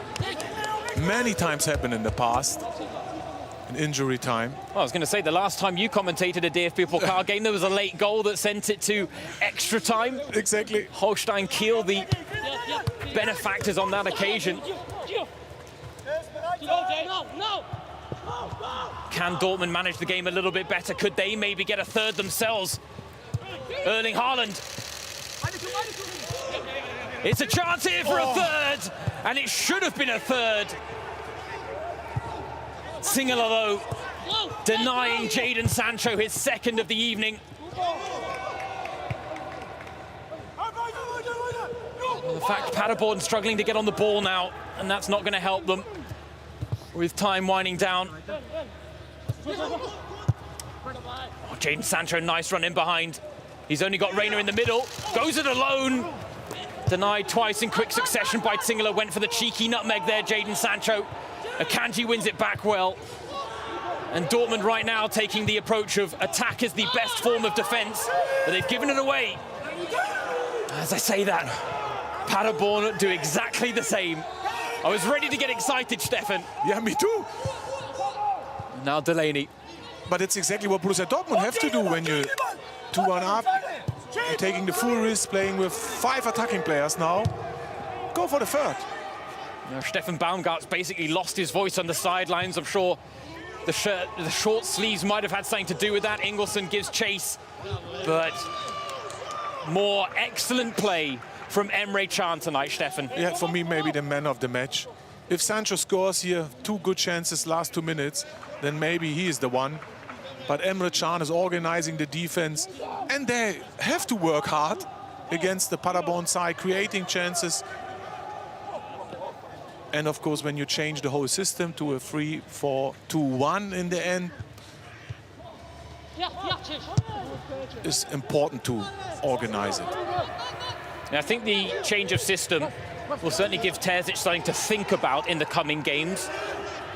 Yeah, it gives them more options now. I think that's good news for Borussia Dortmund. They travel to Freiburg now. But at the same time, this system, we have seen Paderborn have given them problems as well. Yeah, but you think about the positive things. Because you know, in the end, you win the game. And I think now is only 1 minute to go. And we can talk about last 8 for Borussia Dortmund. A good performance first half. In a new system, in a new squad, 4 changes. Royce and Hummels not on the pitch, the 2 leaders. So overall, in the end, positive for Borussia Dortmund. Next win, next round, and now Freiburg on Saturday. Yes, at Freiburg on Saturday, Hoffenheim soon behind, and then the first leg of their Champions League round of 16 tie against Sevilla in Sevilla. Of course, the quarterfinals of the DFB-Pokal will be played the 2nd and 3rd of March. The draw will be taking place on Sunday, the 7th of February. And a reminder, no Bayern Munich in that draw, no Bayer Leverkusen in that draw. The DFB-Pokal wide open this season, and potentially still Dortmund's best chance of silverware. But 10 seconds of added time remaining. Hunemayer's got to get it in the mix. Terracino's underneath it. It's flicked on. A chance here for Paderborn. Handball. What shouts for a penalty. That is unconvincing at the very best. A chance now for Haaland. Haaland on the break. He's one-on-one with Singeler. It's a third for Dortmund. But I wonder, Stefan, whether VAR may take a look at this. Yeah, but first, let's see if there's nothing happened. Good counter-attack. Great goal from Haaland. In transition. Well, but they came close again. Let's have a look. Owusu 1-against-1 with Emre Can. No, it's the chest. There's no handball. And it's the right decision for me, James. Yeah, it looked hairy there for a moment from Felix Passlack. But it did come off his chest. If anything, maybe the second challenge that was a 50-50 there. Swung at the ball, just maybe got a touch before he took out his man. But the thing is, if you're Borussia Dortmund and Erling Haaland, you play to the whistle. Yeah, and you've got to go and convert down the other end. And that's what he has to do a little bit earlier in the game. Haaland has the quality, because then nobody can follow him. This time is Hunemeyer too late. And it's well, to be a Stieler, the referee is going over to have a look at the monitor. He is going to review the footage. Felix Passlack, and I think it's this challenge here, not the handball, Stefan, but this challenge.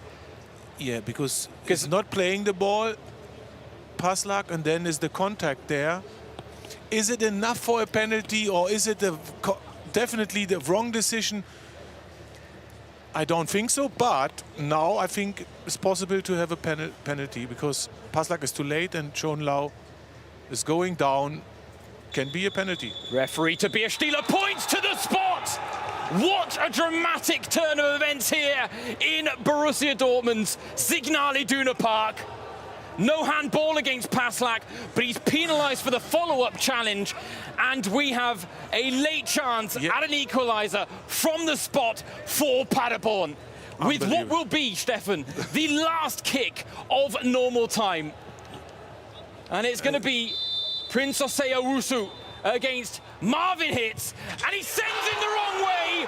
Paderborn equalise at the death, and we are going to extra time at the Signal Iduna Park. Stefan, can you believe it? No, I can't breathe. Keep going. Because we said that the whole second half, if they score the first, they're in the game. And of course, let's have a look again. I'm still surprised because I couldn't see it. You've been right, James, sorry, but I think it is a contact enough to give a penalty. Is the right decision from the referee, or what do you think? I think you can argue both ways, but I think it can be given. Yeah. And you have to say, Owusu, incredible composure from the spot. Oh. But ladies and gents, we're going to extra time. We'll take a quick break and we'll be right back with you.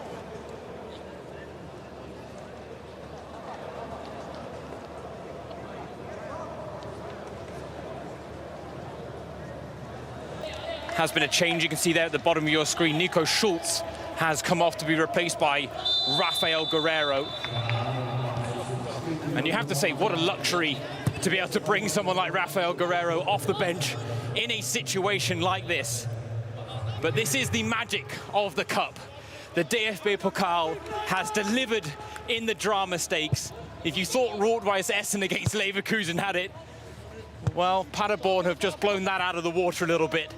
Yeah, but it's the right moment to say credit and fantastic performance from Paderborn. They never give up, but it's coming down to Borussia Dortmund to give them a chance at home, 2-0 up. And now we have extra time. Unbelievable, what a comeback. But from Borussia Dortmund, second half, not good enough. Well, that's it. They just didn't have that same intensity that we saw from them in the first half an hour. It brought about that 2-goal lead, goals from Emre Can and Jadon Sancho.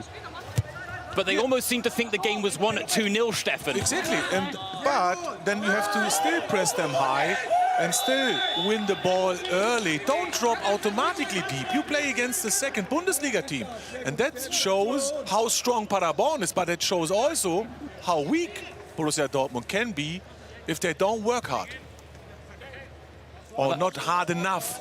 That's, I think, the better word, because they've been sure, okay, the 2-0 is enough.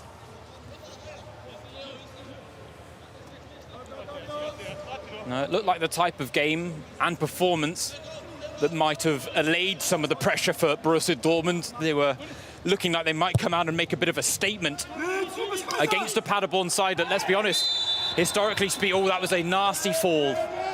That was a nasty fall for Emre Can. And he is in some pain. Admittedly, he's holding his arm. I thought it was his knee that was going to be the problem there, Stefan. Yeah, I think when he came down, there's the contact, and now he can't handle the balance. Oh, and look at his knee, no. Oh. No, I think he's dislocated his shoulder. I have a feeling. No, have a look at the knee, have a look at the right leg. Yeah, but watch the shoulder as well. I think that's a double whammy for Emre Can. He's gone down holding his elbow, so maybe we're both wrong, Stefan. It's one of those falls, it could have hurt anything, it could have injured anything. Because when you jump up for the supporters at home and you're in the air and there's contact, then you lose the balance and then you can hurt yourself a lot when you come down. And that would be a shock if Emre Can comes off now. Best Borussia Dortmund player, first 90 minutes. Yeah, is the contact from Owusu.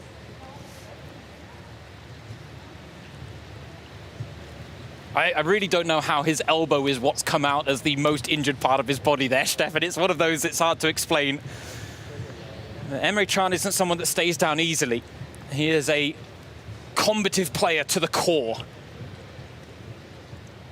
And as Stefan pointed out, he has been a player that we have been praising a lot tonight, and deservedly so. If he's injured, he will still try to play. So he's not the type that is coming off now because you are tired, extra time, not the best weather today. No, he is a real leader.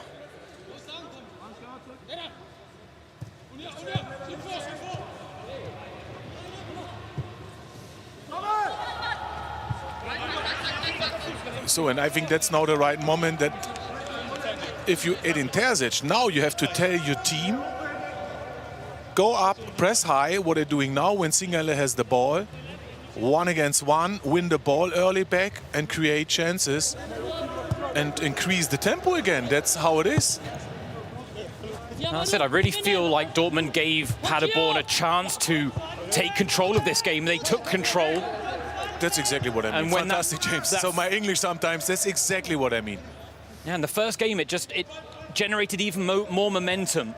We were getting to the point where it looked like Paderborn just weren't going to score. And then the dam broke, and it gave them even more confidence. They pushed on, and as a result, it is they who have produced that comeback. Again, I can't help but point to the similarities or the mirroring of the stories.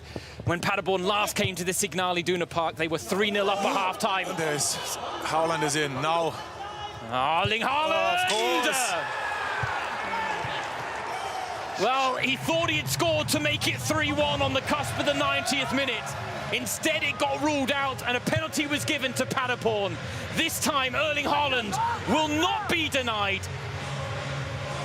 But it's still not guaranteed to be a winner, Stefan. Yeah, it's still enough time for Paderborn to come back, but there's high pressing, good football, that long ball from... Oh, is he offside? Is he offside, Stefan? Oh, it's a tie, Jesus. Oh, sorry, it's not allowed to say that, but... I tell you... Can you imagine if the VAR is in again? They're going to be drawing lines somewhere. Someone's calibrating those lines as we speak, Stefan, and they will take a look at this. Haaland, he missed a chance in the first half. He had a goal ruled out right at the end of the 90. Yeah, and is it a case of third time lucky? And a quality finish again.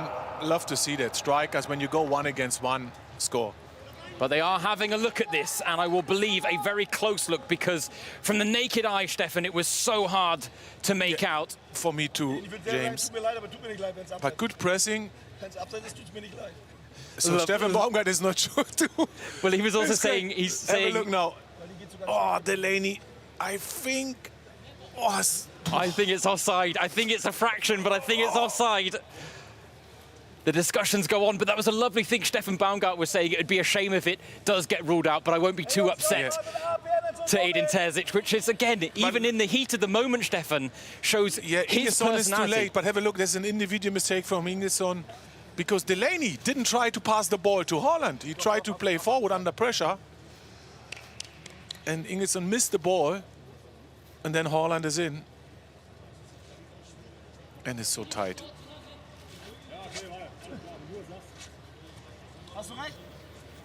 Well, if you're a fan of long division, there are going to be fractions in this.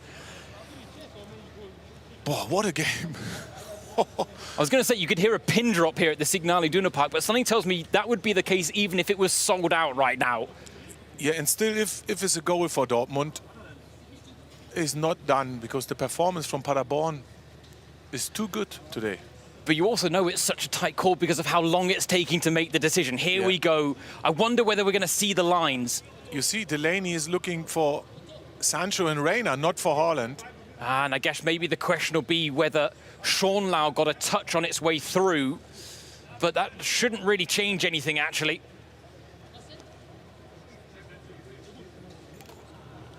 They're not really giving us an angle to work it out from, though, Stefan. That's the problem. Yeah, but I think it was Ingesson.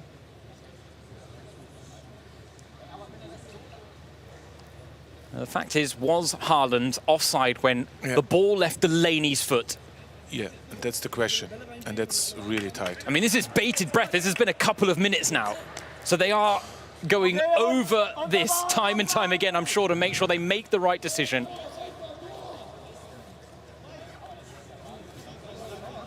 Because I think we got to the consensus in the end that the decision to give a penalty to Paderborn right in the very last minute of injury time was just about the right decision. When it comes to offside, Stefan, it's black and white. He is offside or he isn't.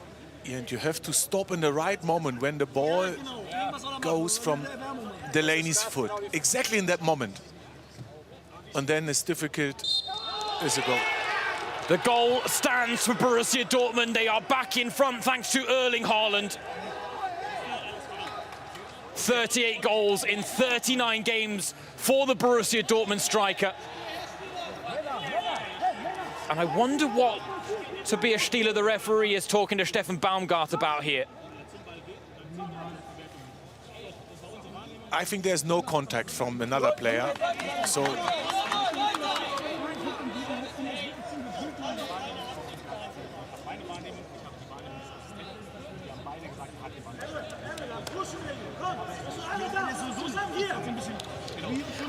I don't want to make assumptions here, Steffen, but the replays that we saw, none of them were from the right angle, and I just wonder whether Tobias Stieler is telling... Yeah, but we have to trust now in the VAR, because we don't have the best angle. I'm sure they checked it with 2 lines, James, and that will be the right decision. I'm not sure why he's talking so long to Steffen Baumgart.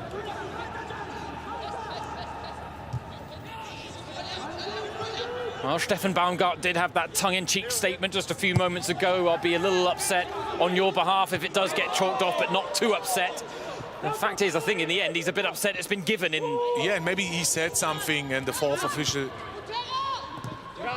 is being involved. I'm not sure. I think it's one of those, we're not going to know the full story until after the final whistle. I'm sure they'll talk about it in the post-match interviews. The fact is, Steffen, it doesn't matter. The goal has been given for Borussia Dortmund. The home side once again have the lead. The question is whether they'll do a better job of protecting it this time than they did in the 90 minutes. And right now, Paderborn are still throwing caution to the wind. They're still adopting a risky approach.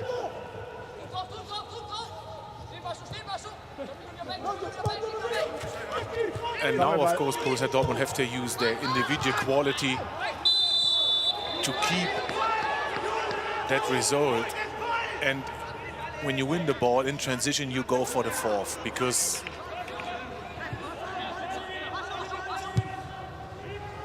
that's what I have to do now. I think the bigger issue for Borussia Dortmund is whether they win this game or not now, Steffen. This performance and this result is only going to fuel the narrative that they're still not this finished product, and I don't think we ever expected them to be after such a short time under Edin Terzic. Yeah, that shows that they're vulnerable. That's what I said. So 4 wins and 3 defeats in the Bundesliga under Edin Terzic. That shows they have up and downs, and that's what happened today. First half good, second half not good enough. Extra time against the 2nd Bundesliga team. Yeah, but still the changes that the fans were hoping for after Lucien Favre and his departure. And the fact is, he was fondly thought of, Lucien Favre. A lot of fans will give him credit for what he did manage to achieve with Dortmund, and he does deserve that. But I think they were hoping for fresh life post-Favre. Instead, they're seeing very much the same types of performances. A little bit more engagement, a little bit more fight. Yeah, to change the coach in the middle of the season, we don't have a winter break, so there was no option to wait for that, because the coronavirus changed everything in a way that they have to play the same games but shorter time. And that's why they changed the coach, and then you have to give the new coach a little bit time. That will never change in football. And in the end, if they win today and they're 3-2 up, is still positive. They are under the last 8. And that's the most important when you play knockout stages. Emre Can, lovely ball round the back. Oh. Erling Haaland takes it early. And this time he probably should have gone round the goalkeeper. Exactly. Because Singler had come herring off his line. He was committed. He was in no man's land. But Haaland doesn't make him pay. Yeah, and he can't use his hand. Now this time was the right decision to pass Singler and then score. What an opportunity.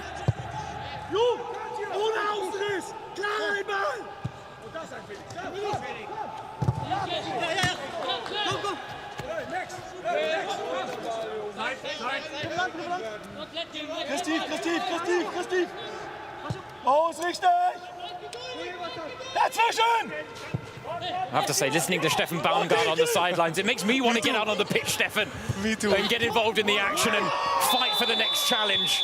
And that is what Antwi Ajay has done there, but again, Another yellow card for a Paderborn player, and this time it's Gio Reyna who's got clipped on the ankle. Yeah, right on the Achilles, actually. Yeah. He's lucky, he's from behind.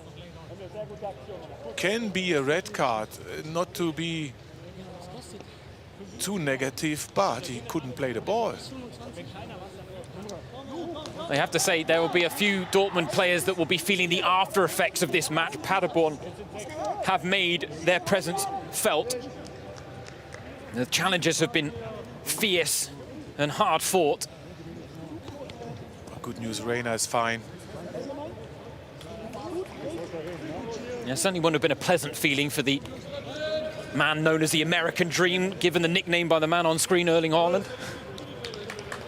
The fact is, his form hasn't quite been as dreamy as we've become accustomed to. Giovanni Reyna hasn't had a hand in a single goal in his last 9 games, including tonight. As we see there is another late change for Paderborn.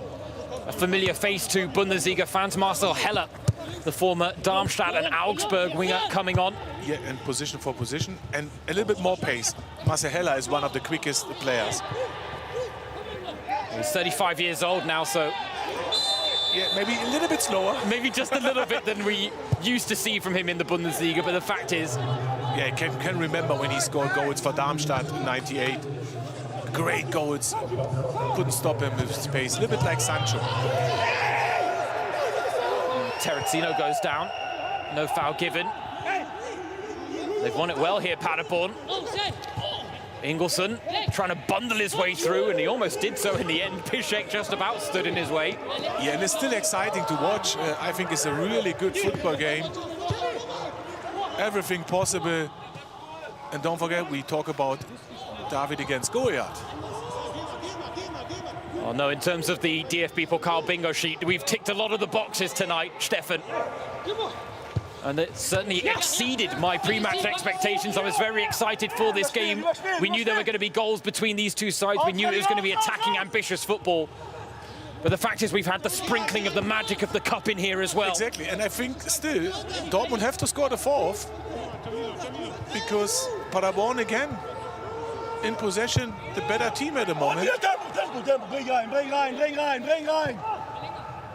Well, the fact is, it was Edin Terzic who before this game says there is no tomorrow, there's just now. And this evening, when it comes to the Pokal, both teams are living and breathing that mantra, it has to be said. This is all on the line. Paderborn are leaving themselves a little exposed, and here comes Felix Passlack looking to tee up Haaland. Didn't make the clean connection with the pass, and as a result, the chance is snuffed out. We're into injury time of the first half of extra time.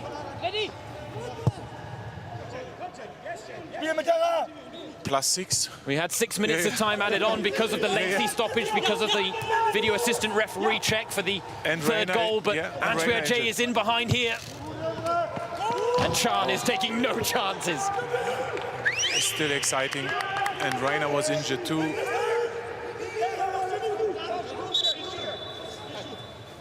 And they still believe, Paderborn. You can see that. I tell you, if you were a neutral that have tuned in tonight, there is so much to enjoy about what Paderborn have put on show here. Long throw from Collins. Change of angle for the cross. Delaney with his head to the ball. Passlack tangling with Antwi Ajay. Nothing untoward in the challenge. Good 1-against-1, both work hard. No foul, right decision. Oh, sorry, foul. And Borussia Dortmund's ball.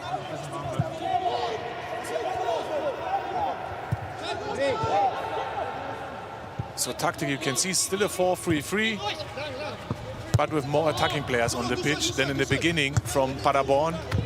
And that's why it's so exciting, because they have the option to create another chance to score the 3rd. Oh, but now the break is on again for Dortmund. Not the first time I've said that tonight. May not be the last, but vital interception there from Collins. And again, fist into feet for Haaland, and look at him. He's bundled his way past Schronlau. Only one in the middle to aim for. A little bit more pace. Haaland's ball, a little bit more pace, I think Reina will score. So it was an easy catch for Singale. Owusu looked like he'd given it away. Does in the end with the pass. He scored the penalty. Held his nerve at the vital moment, having only just come off the bench shortly before that. Princese Owusu. Plenty of white shirts back just to parry the latest advance from this Dortmund side. BVB, they can afford to take a bit of the pace out of the game, but when they did that in the second half, it's ultimately what cost them.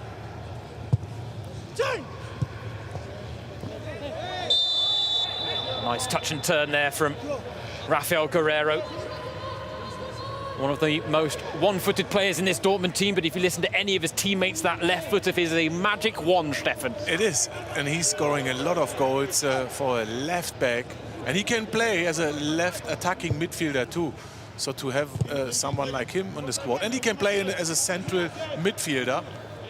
Lots of options for Terzic to have Guerreiro.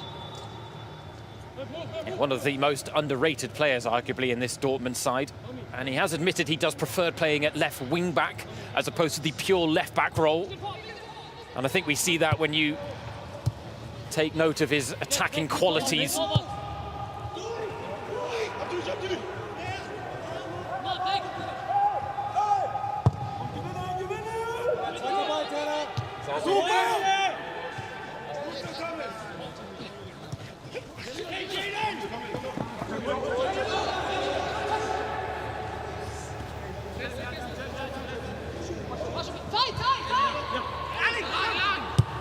First half of extra time almost in the books.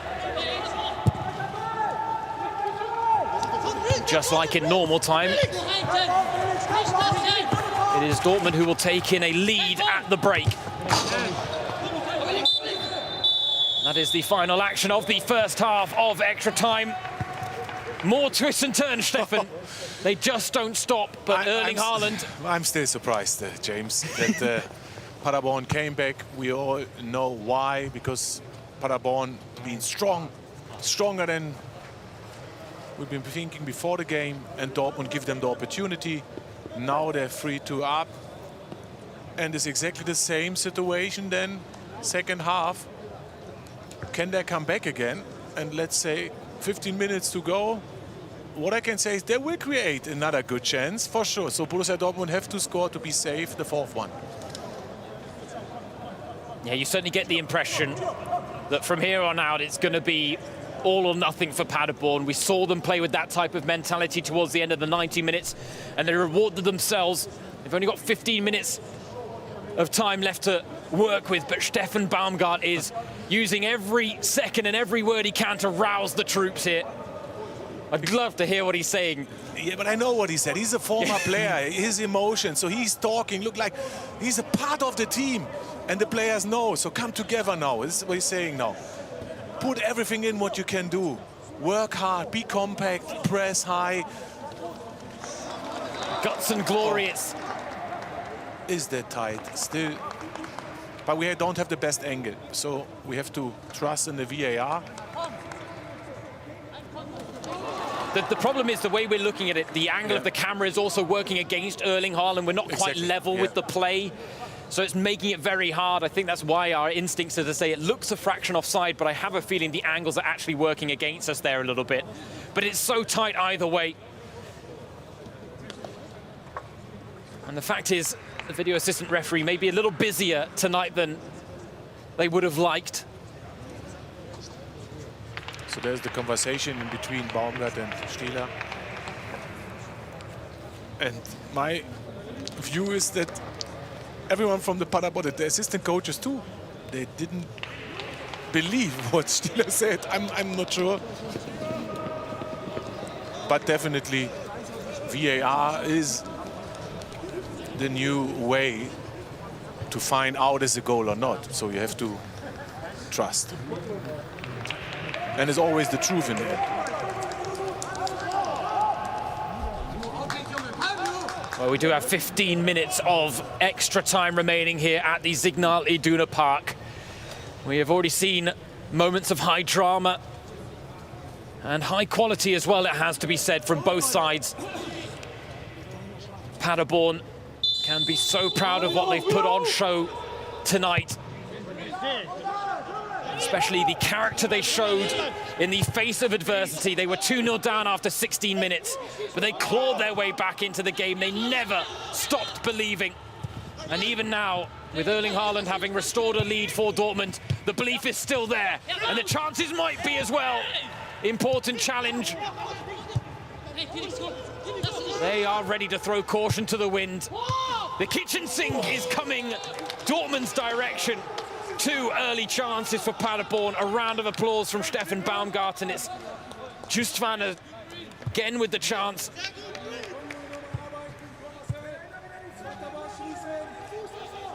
And we've talked about the changes that Paderborn have made. So many attacking substitutions.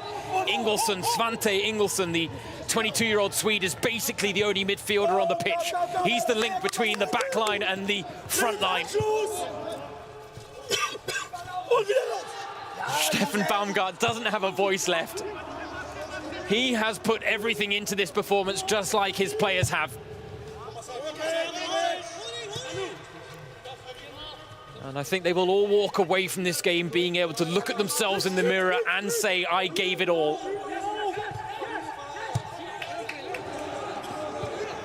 But another huge block from Emre Can has to be said, Steffen. Yeah, Justvan again in a really good position. And that's what you need to block shots, put everything in what you can do. Great performance from Can. But the header afterwards was another good chance, so there's enough time for Paderborn to come back for another chance. Yeah, we talked about Marcel Heller's pace. He's quick, but not that quick to be able to keep a overcooked pass from Fredrik Ananu in.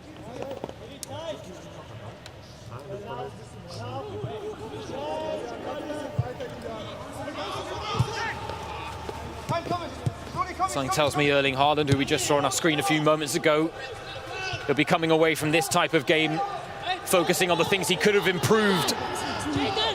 1 goal already, and the chance not forthcoming for a second as Sancho, heavy touch, just allowed Paderborn to recover the position. I have to say, Ingelsson, he came off the bench in the first half to replace the injured Sven Michel.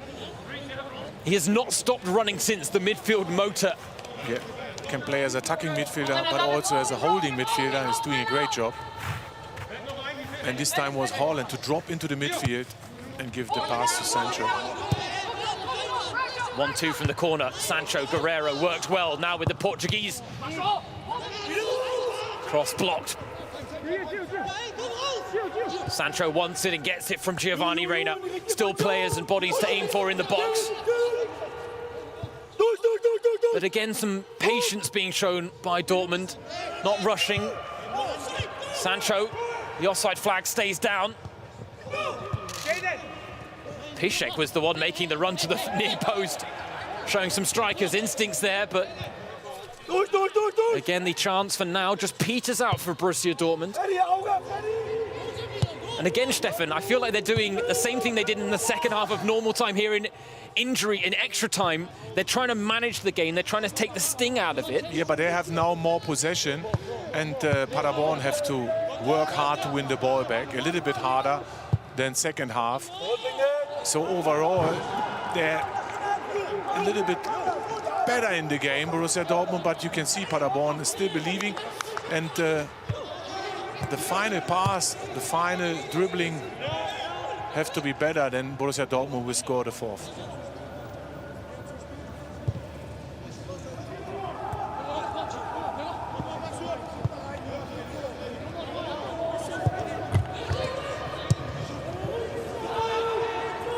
The advance is rebuffed by Dortmund again. Reina, though, this time with the heavy touch, allows Hunemeyer to snatch the ball away from him. Owusu Ajay deflected, and Owusu was attacking. Another chance for Antwia J. Now Collins. Flipping it in, but closed down by Reyna. And I think maybe one thing we can say, credit to Paderborn for this, but look how much respect they have earned from this Dortmund side, the way they're having to defend this lead right now. This is Dortmund on their home turf, the fortress that is known as the Signal Iduna Park. But Paderborn have earned their respect tonight. No question. And Borussia Dortmund are, when they have to drop deep like now, they have to be more clinical when they win the ball and play forward, because there is space now to run into with so much quality. Like now, you win the ball, and then you have a 3 against 2. But everyone is tight now. I have to say that. You can see that, Jadon Sancho. He's been full of running all game. And Ingelsson, who we were just praising, there was some tired legs and a tired touch there in midfield that gave the ball away to Delaney, and that is to be expected. So again, there was a good pass, but not good enough to Delaney.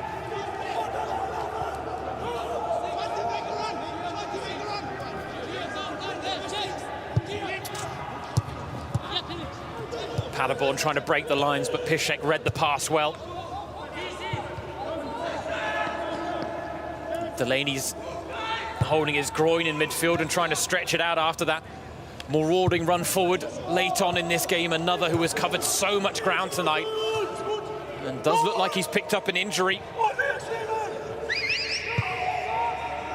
But you still can see that Paderborn, when they lose the ball, they're still compact. They come back and they work hard together defensively, a little bit better than Borussia Dortmund. So still in the midfield pressing, so they don't have to drop deep. But this is it. We regularly talk about, let's say, in these David and Goliath scenarios in the DFB-Pokal, that the fact that the smaller team really needs to just come and believe in themselves and really take the game to their opponents. And it's fair to say Paderborn have done that remarkably well tonight.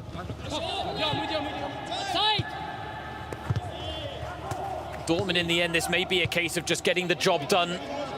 Maybe not in trademark fashion, and maybe a fourth here. No. Jadon Sancho, all unselfish, tees it up for Guerrero, and it was going wide, but Schonlau wasn't to know that, and he celebrates the clearance as if he's just scored at the other end. Yeah, but that was fantastic play. Haaland, Sancho, fantastic layoff. But Hünemeyer's there, and look, if 3 Paderborn players try to help Singerle, and in that moment, Borussia Dortmund have to be more effective and have to score the 4th. And I think that would be the winner. 35 years old, Uwe Hünemeyer tonight making his 135th appearance for Paderborn, the former Dortmund youth player. And that cross is overcooked from Jadon Sancho. It's a lovely story about Uwe Hünemeyer as well. When he moved to Paderborn back in 2013, he actually took part in the planning and the building of his own home. Spent 2 years on the books with Brighton and Hove Albion in the Premier League before coming back to Paderborn.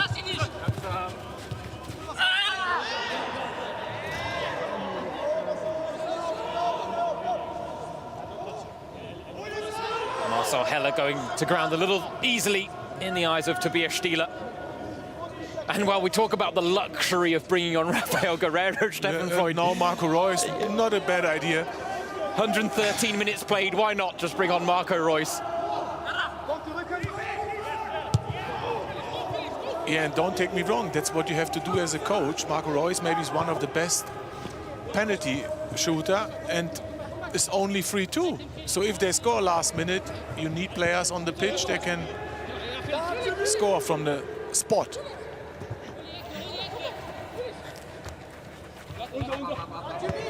Well, performance will do little to divert the detractors for Dortmund, who claim that their form in 2021 has been a little too patchy.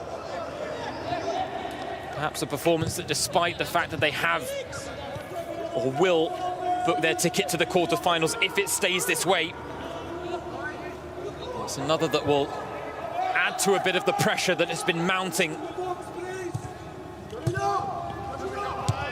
This is still Dortmund's best chance at silverware. They're alive in the Champions League. Round of 16 tie against Sevilla coming up. Jadon Sancho's number is up. And Jadon Sancho maybe just showing a bit of savvy by going to ground before the substitutes board had flashed up. Yeah, there was his goal. First half. Now is on the ground. Hopefully he's fine, but maybe he's a little bit clever too. Well, I can believe there is a bit of cramp. Yeah, cramp, of course. But with a cramp, you still can walk slowly. Well, that's it. I think the timing of him going to ground is maybe significant here. Yeah. They're going to help him off, Jadon Sancho, because this is the last thing Edin Terzic needs. He's already got a lengthy enough injury list, Stefan. He doesn't want to be losing any big players. We've had a few scares with Emre Can and Thomas Delaney. Matteo Morey has already been forced off injured. Jadon Sancho now hobbling off, but we hope it's nothing serious. And Marco Reus coming on for the closing 4 minutes of injury time. But Tobias Stieler, the referee, has already indicated to Stefan Baumgart, the Paderborn head coach, that more time will be added on. And we all know what injury time can do in this game. We've already seen it once from Paderborn tonight. I have to say, it's one of those games, Stefan, where it really feels like it's had a bit of everything. Yeah, and a great football game, and we know now cup games, knockout stages is the best in football. Chance for Heller to cross. It's a good delivery. Oh, it was met well as well by Antwi Ajay. But it's blocked in the end, and now Haaland going to try and make a chance all of his own. He's now got support with Paslak and Guerrero. Guerrero looking for the early ball to Paslak, and then Haaland couldn't get his feet sorted.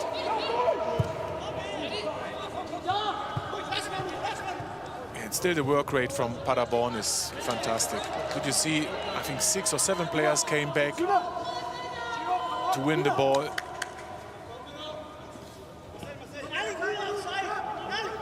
He's had a frustrating night, Erling Haaland. I think it shows in his body language, but that is the type of competitor he is. And let's be honest, he's a perfectionist as well, Stefan. No, but he looked dangerous. Involved in a lot of moments that he scored anyway, but also that difficult for Paderborn to stop him. And the assist for Sancho's goal, he's important, really important for Borussia Dortmund. Oh, absolutely. He's fit here. Without him, I think they will struggle. Well, it shows when he doesn't score, their win rate drops by 52%. Really is a remarkable statistic. With Erling Haaland, Dortmund have scored 50 goals in 21 games in all competitions this season. Without him, 10 goals in 7. That says everything, and it's exactly the start what we need. I like to back up your points with numbers, Stefan, every now and again. Das ist gut. But please, you know, there is a chance for Paderborn. I'll tell you, based on what we've seen tonight, I'm ruling nothing out, Stefan. All they need is to get the ball into the danger area, and the chance is alive. The first goal, there was a little bit of fortune about it. The second, a VAR check to award a penalty for an errant foul by Felix Paslak. And it is one of those times, I have to think, you look back on the chances for Srbeny, you look back on that chance for Antwi Ajay as well in the first half, and you do wonder, what if, Stefan? Yeah, no, they deserve it. We said early in the game, if Paderborn scores, then they're back in the game, because one moment can change everything, and the moment came in the dying second. But it was Paslak that he didn't see. Was it Schönlaugler, I think, and then there's a penalty, and then it's 2-2. And now we have the same situation in extra time. And they still believe the moment will come. And now we wait to see how many more minutes are going to be added. We had 4 at the end of the 90. We had 6 at the end of the first half of extra time. I think minimum 2. I almost don't want it to end, Stefan. It's been that good of a game, and it's been that entertaining. And it really has tapped into the magic of Germany's Soul Cup competition as Royce. That's a cheap concession of possession there, inside his own half, inviting pressure. 2 minutes of time added on at the end of the 120 now at the Signal Iduna Park. Is there one last twist in the tail? It would be remarkable. Antwi Ajay, he has been fantastic all game. He is almost dead on his feet. The throw-in doesn't go Paderborn's way. I can't talk anymore because this is so exciting. Everyone works so hard on the pitch, both teams, and now is the moment. Royce plays a blind ball in behind. Haaland gives chase. He's got support with the Hood. Tries to tee him up. He tries to be unselfish. Yeah. And again, the frustration comes out because he knows his expectations are so much higher. Yeah, but it wasn't the best angle to score from there. And there's a corner now, 1 minute to go. Is it allowed to say, yes, now it's done for Borussia Dortmund? I think so. No, I'm not there yet, Stefan. I'm not there yet. One counter-attack now from Paderborn from the corner. I mean, the fact is the danger's there. That's why they've taken the corner short, Dortmund. That's why they're looking to protect it down by the corner flag. But it's also why, in front of us, Stefan, they have 4 defenders back just in case. They are not taking any chances. But here comes the final roll of the dice from Paderborn. A 1-2, Singular. He's cool on the ball. He is. Talk right now, Stefan. It's my job as the commentator. But it's good from Dortmund. They're not dropping automatically deep. They try to press high. Good from Dahoud. Don't give them a chance to play the long ball. But now I think they have the chance. Well, it's a smart tactical foul, it has to be said, from Mo Dahoud. Seconds remain. They've got to get it forward now, Paderborn. This will be the final chance. Will it fall kindly? Terracino into the mix. Emre Can, it's behind for a corner. And Tobias Stieler is going to let the corner be taken. And Singular is coming. Singular is coming. This is where Dortmund have been vulnerable this season, Stefan. Oh. Set pieces. Don't say it. Marvin Hitz has scored from a corner in his career. Could Leopold Singular do the same? It's right in there. Singular was underneath it.